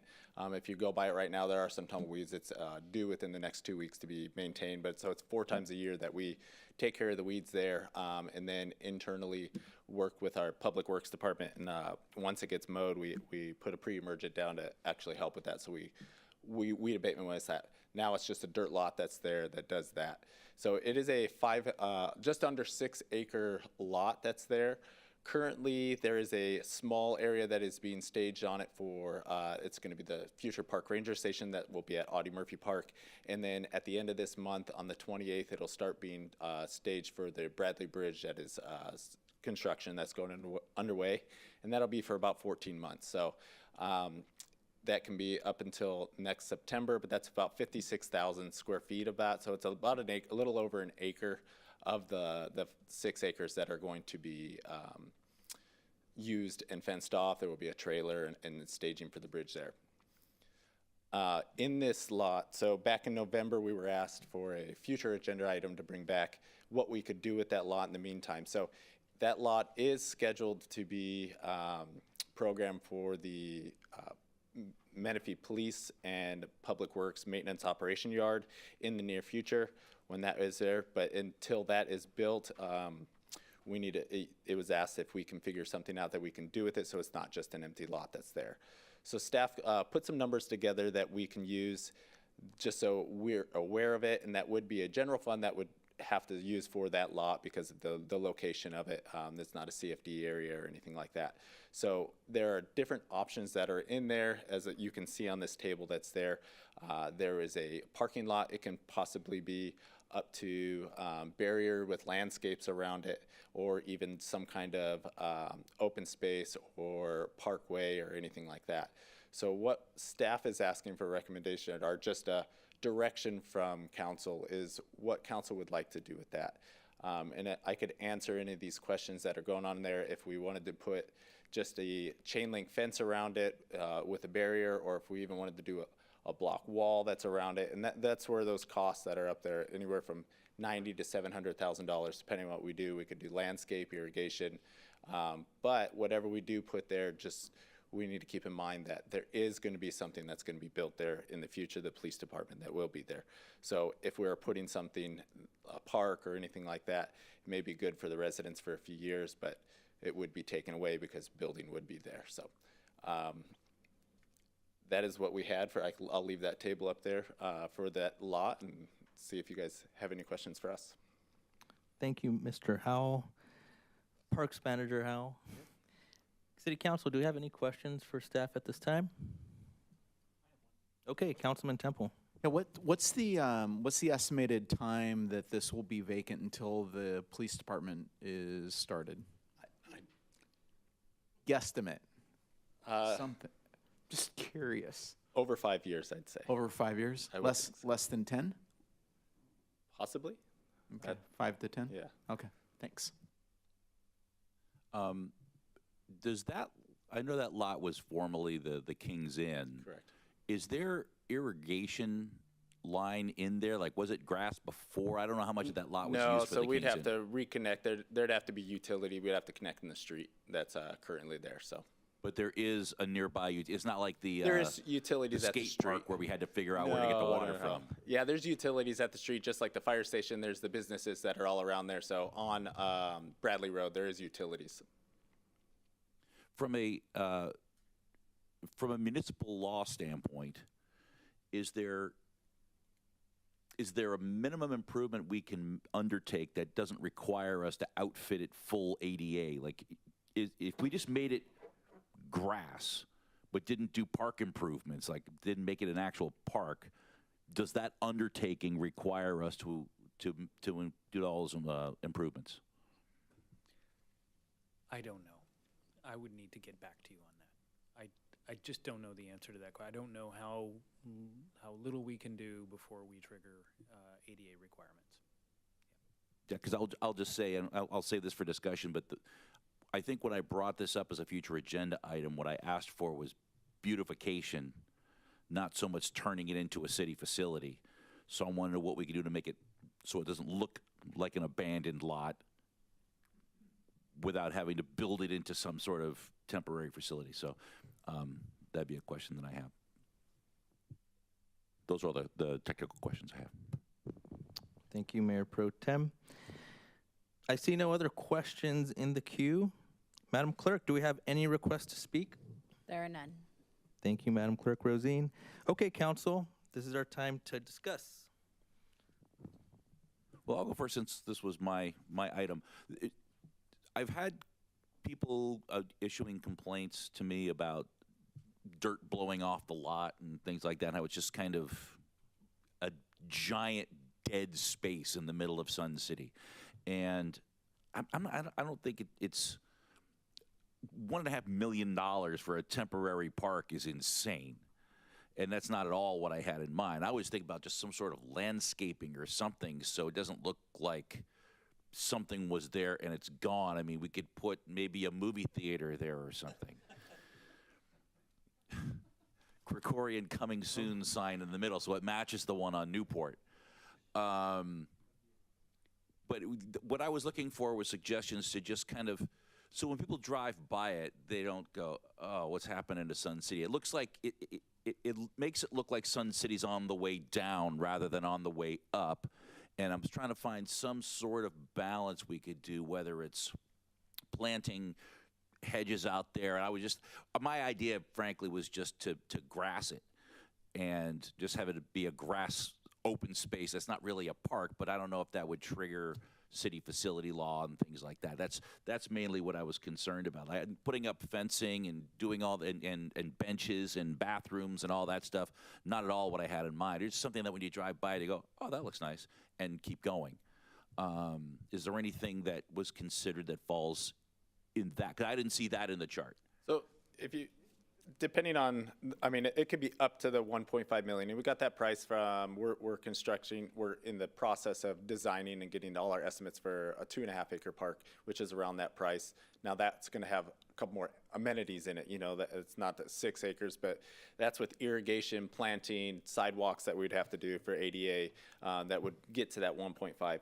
Now there's the installation that we had on there of the, like the privacy barrier, if we were to put a block wall or the chain link with a privacy, but then have irrigation and planting around the edge like you do, it eventually, inevitably will have just like in any business that's gonna have that landscape there. So there could be that possibility of doing that. Or like you were saying, it's not 1.5 for a hedge line that's going around there, but that cost can go anywhere from there. It just depends on what we would wanna put in there. If it was just a hedge line or if there was a wall and then the landscape right away in front of it. So there's the different options we did look into, but they're all going to cost a little bit different. You know, there's a lot of different numbers that we could throw out there that because of how many different options we can do. Was there any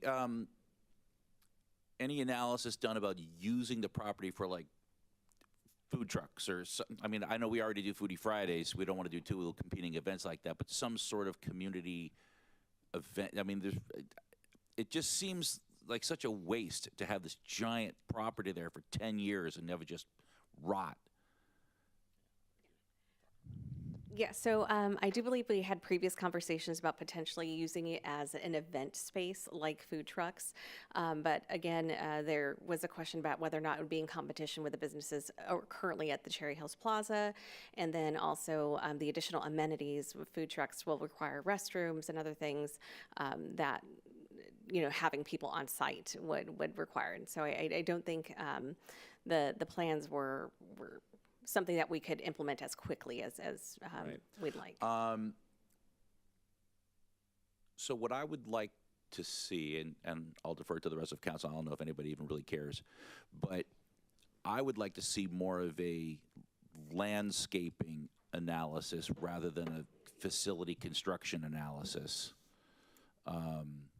Like I said, just something so it presents nicer, and whether that's a hedge line going, I don't think building a block wall is something we need, but a hedge line going around it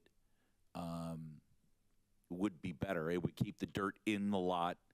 It would present green going by. I don't know, and we don't, even without doing the whole interior, just a borderline of a hedge or something like that that maybe grows flowers in the spring or something like that. So at least when you go by, it looks like somebody cares. I was going to ask you, where are the vehicles going to be coming out of the Bradley Bridge construction section? It's on Bradley. There's already an entrance between Cherry Hills and the fire station. There's already a driveway approach there. And Just to the right of the fire station? So they're going to be coming out towards the fire station and then towards Bradley? Okay. Correct. So you don't have to worry about them crossing through any of this lot? Yeah, no. All right, so that's more what I had in mind, something like that. And I know that if we just did a perimeter irrigation as opposed to the whole, how many acres is the whole thing? 5.75. Yeah, so that's a lot. That's a lot of under 6. property to do irrigation on. Just something that visually doesn't make it look dead. So that would be my suggestion, is some sort of hedge line or landscaping around the perimeter, so that way it's kept in, instead of a block wall in there would just look not very inviting either. I think that might even be worse, and that would invite graffiti and all of that stuff. So, but I'm willing to hear what anybody else has to say. If that's just something we don't even need and I'm wasting everybody's time, then I'm open to hearing that too. But I drive by there all the time, and it's right in the heart of Sun City. I just like to have some sort of Menifee cares attitude going on there. Thank you, Mayor Pro Tem. Councilman Dynas. Yeah, I think I see your point, Bob. I was down there the other day, and it does look like it's just empty space there, and it does, weeds showing up now and again, and it's just, it doesn't do anything to improve Sun City at all. I mean, if we could just throw some drought-tolerant plants in there, some ground cover, just to make it look like it belongs there, and it's kept up well, the drought-tolerant plants would minimize the need for water.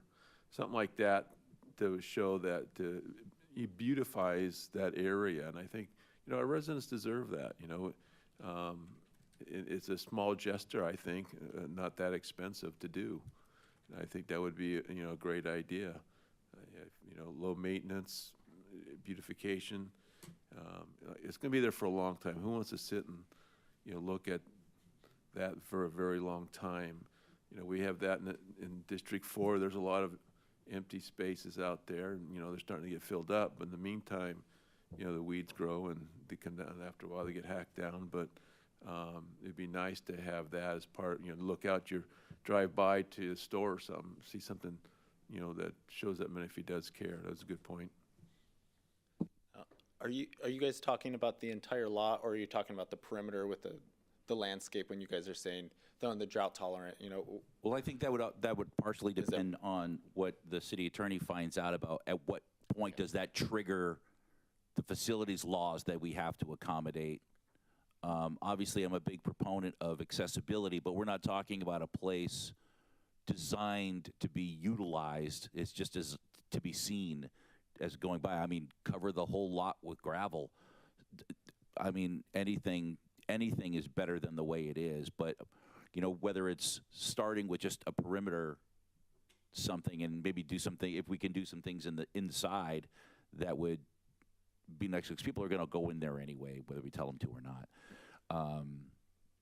That's kind of what I'm talking about. So something in between a full facility and leaving it vacant.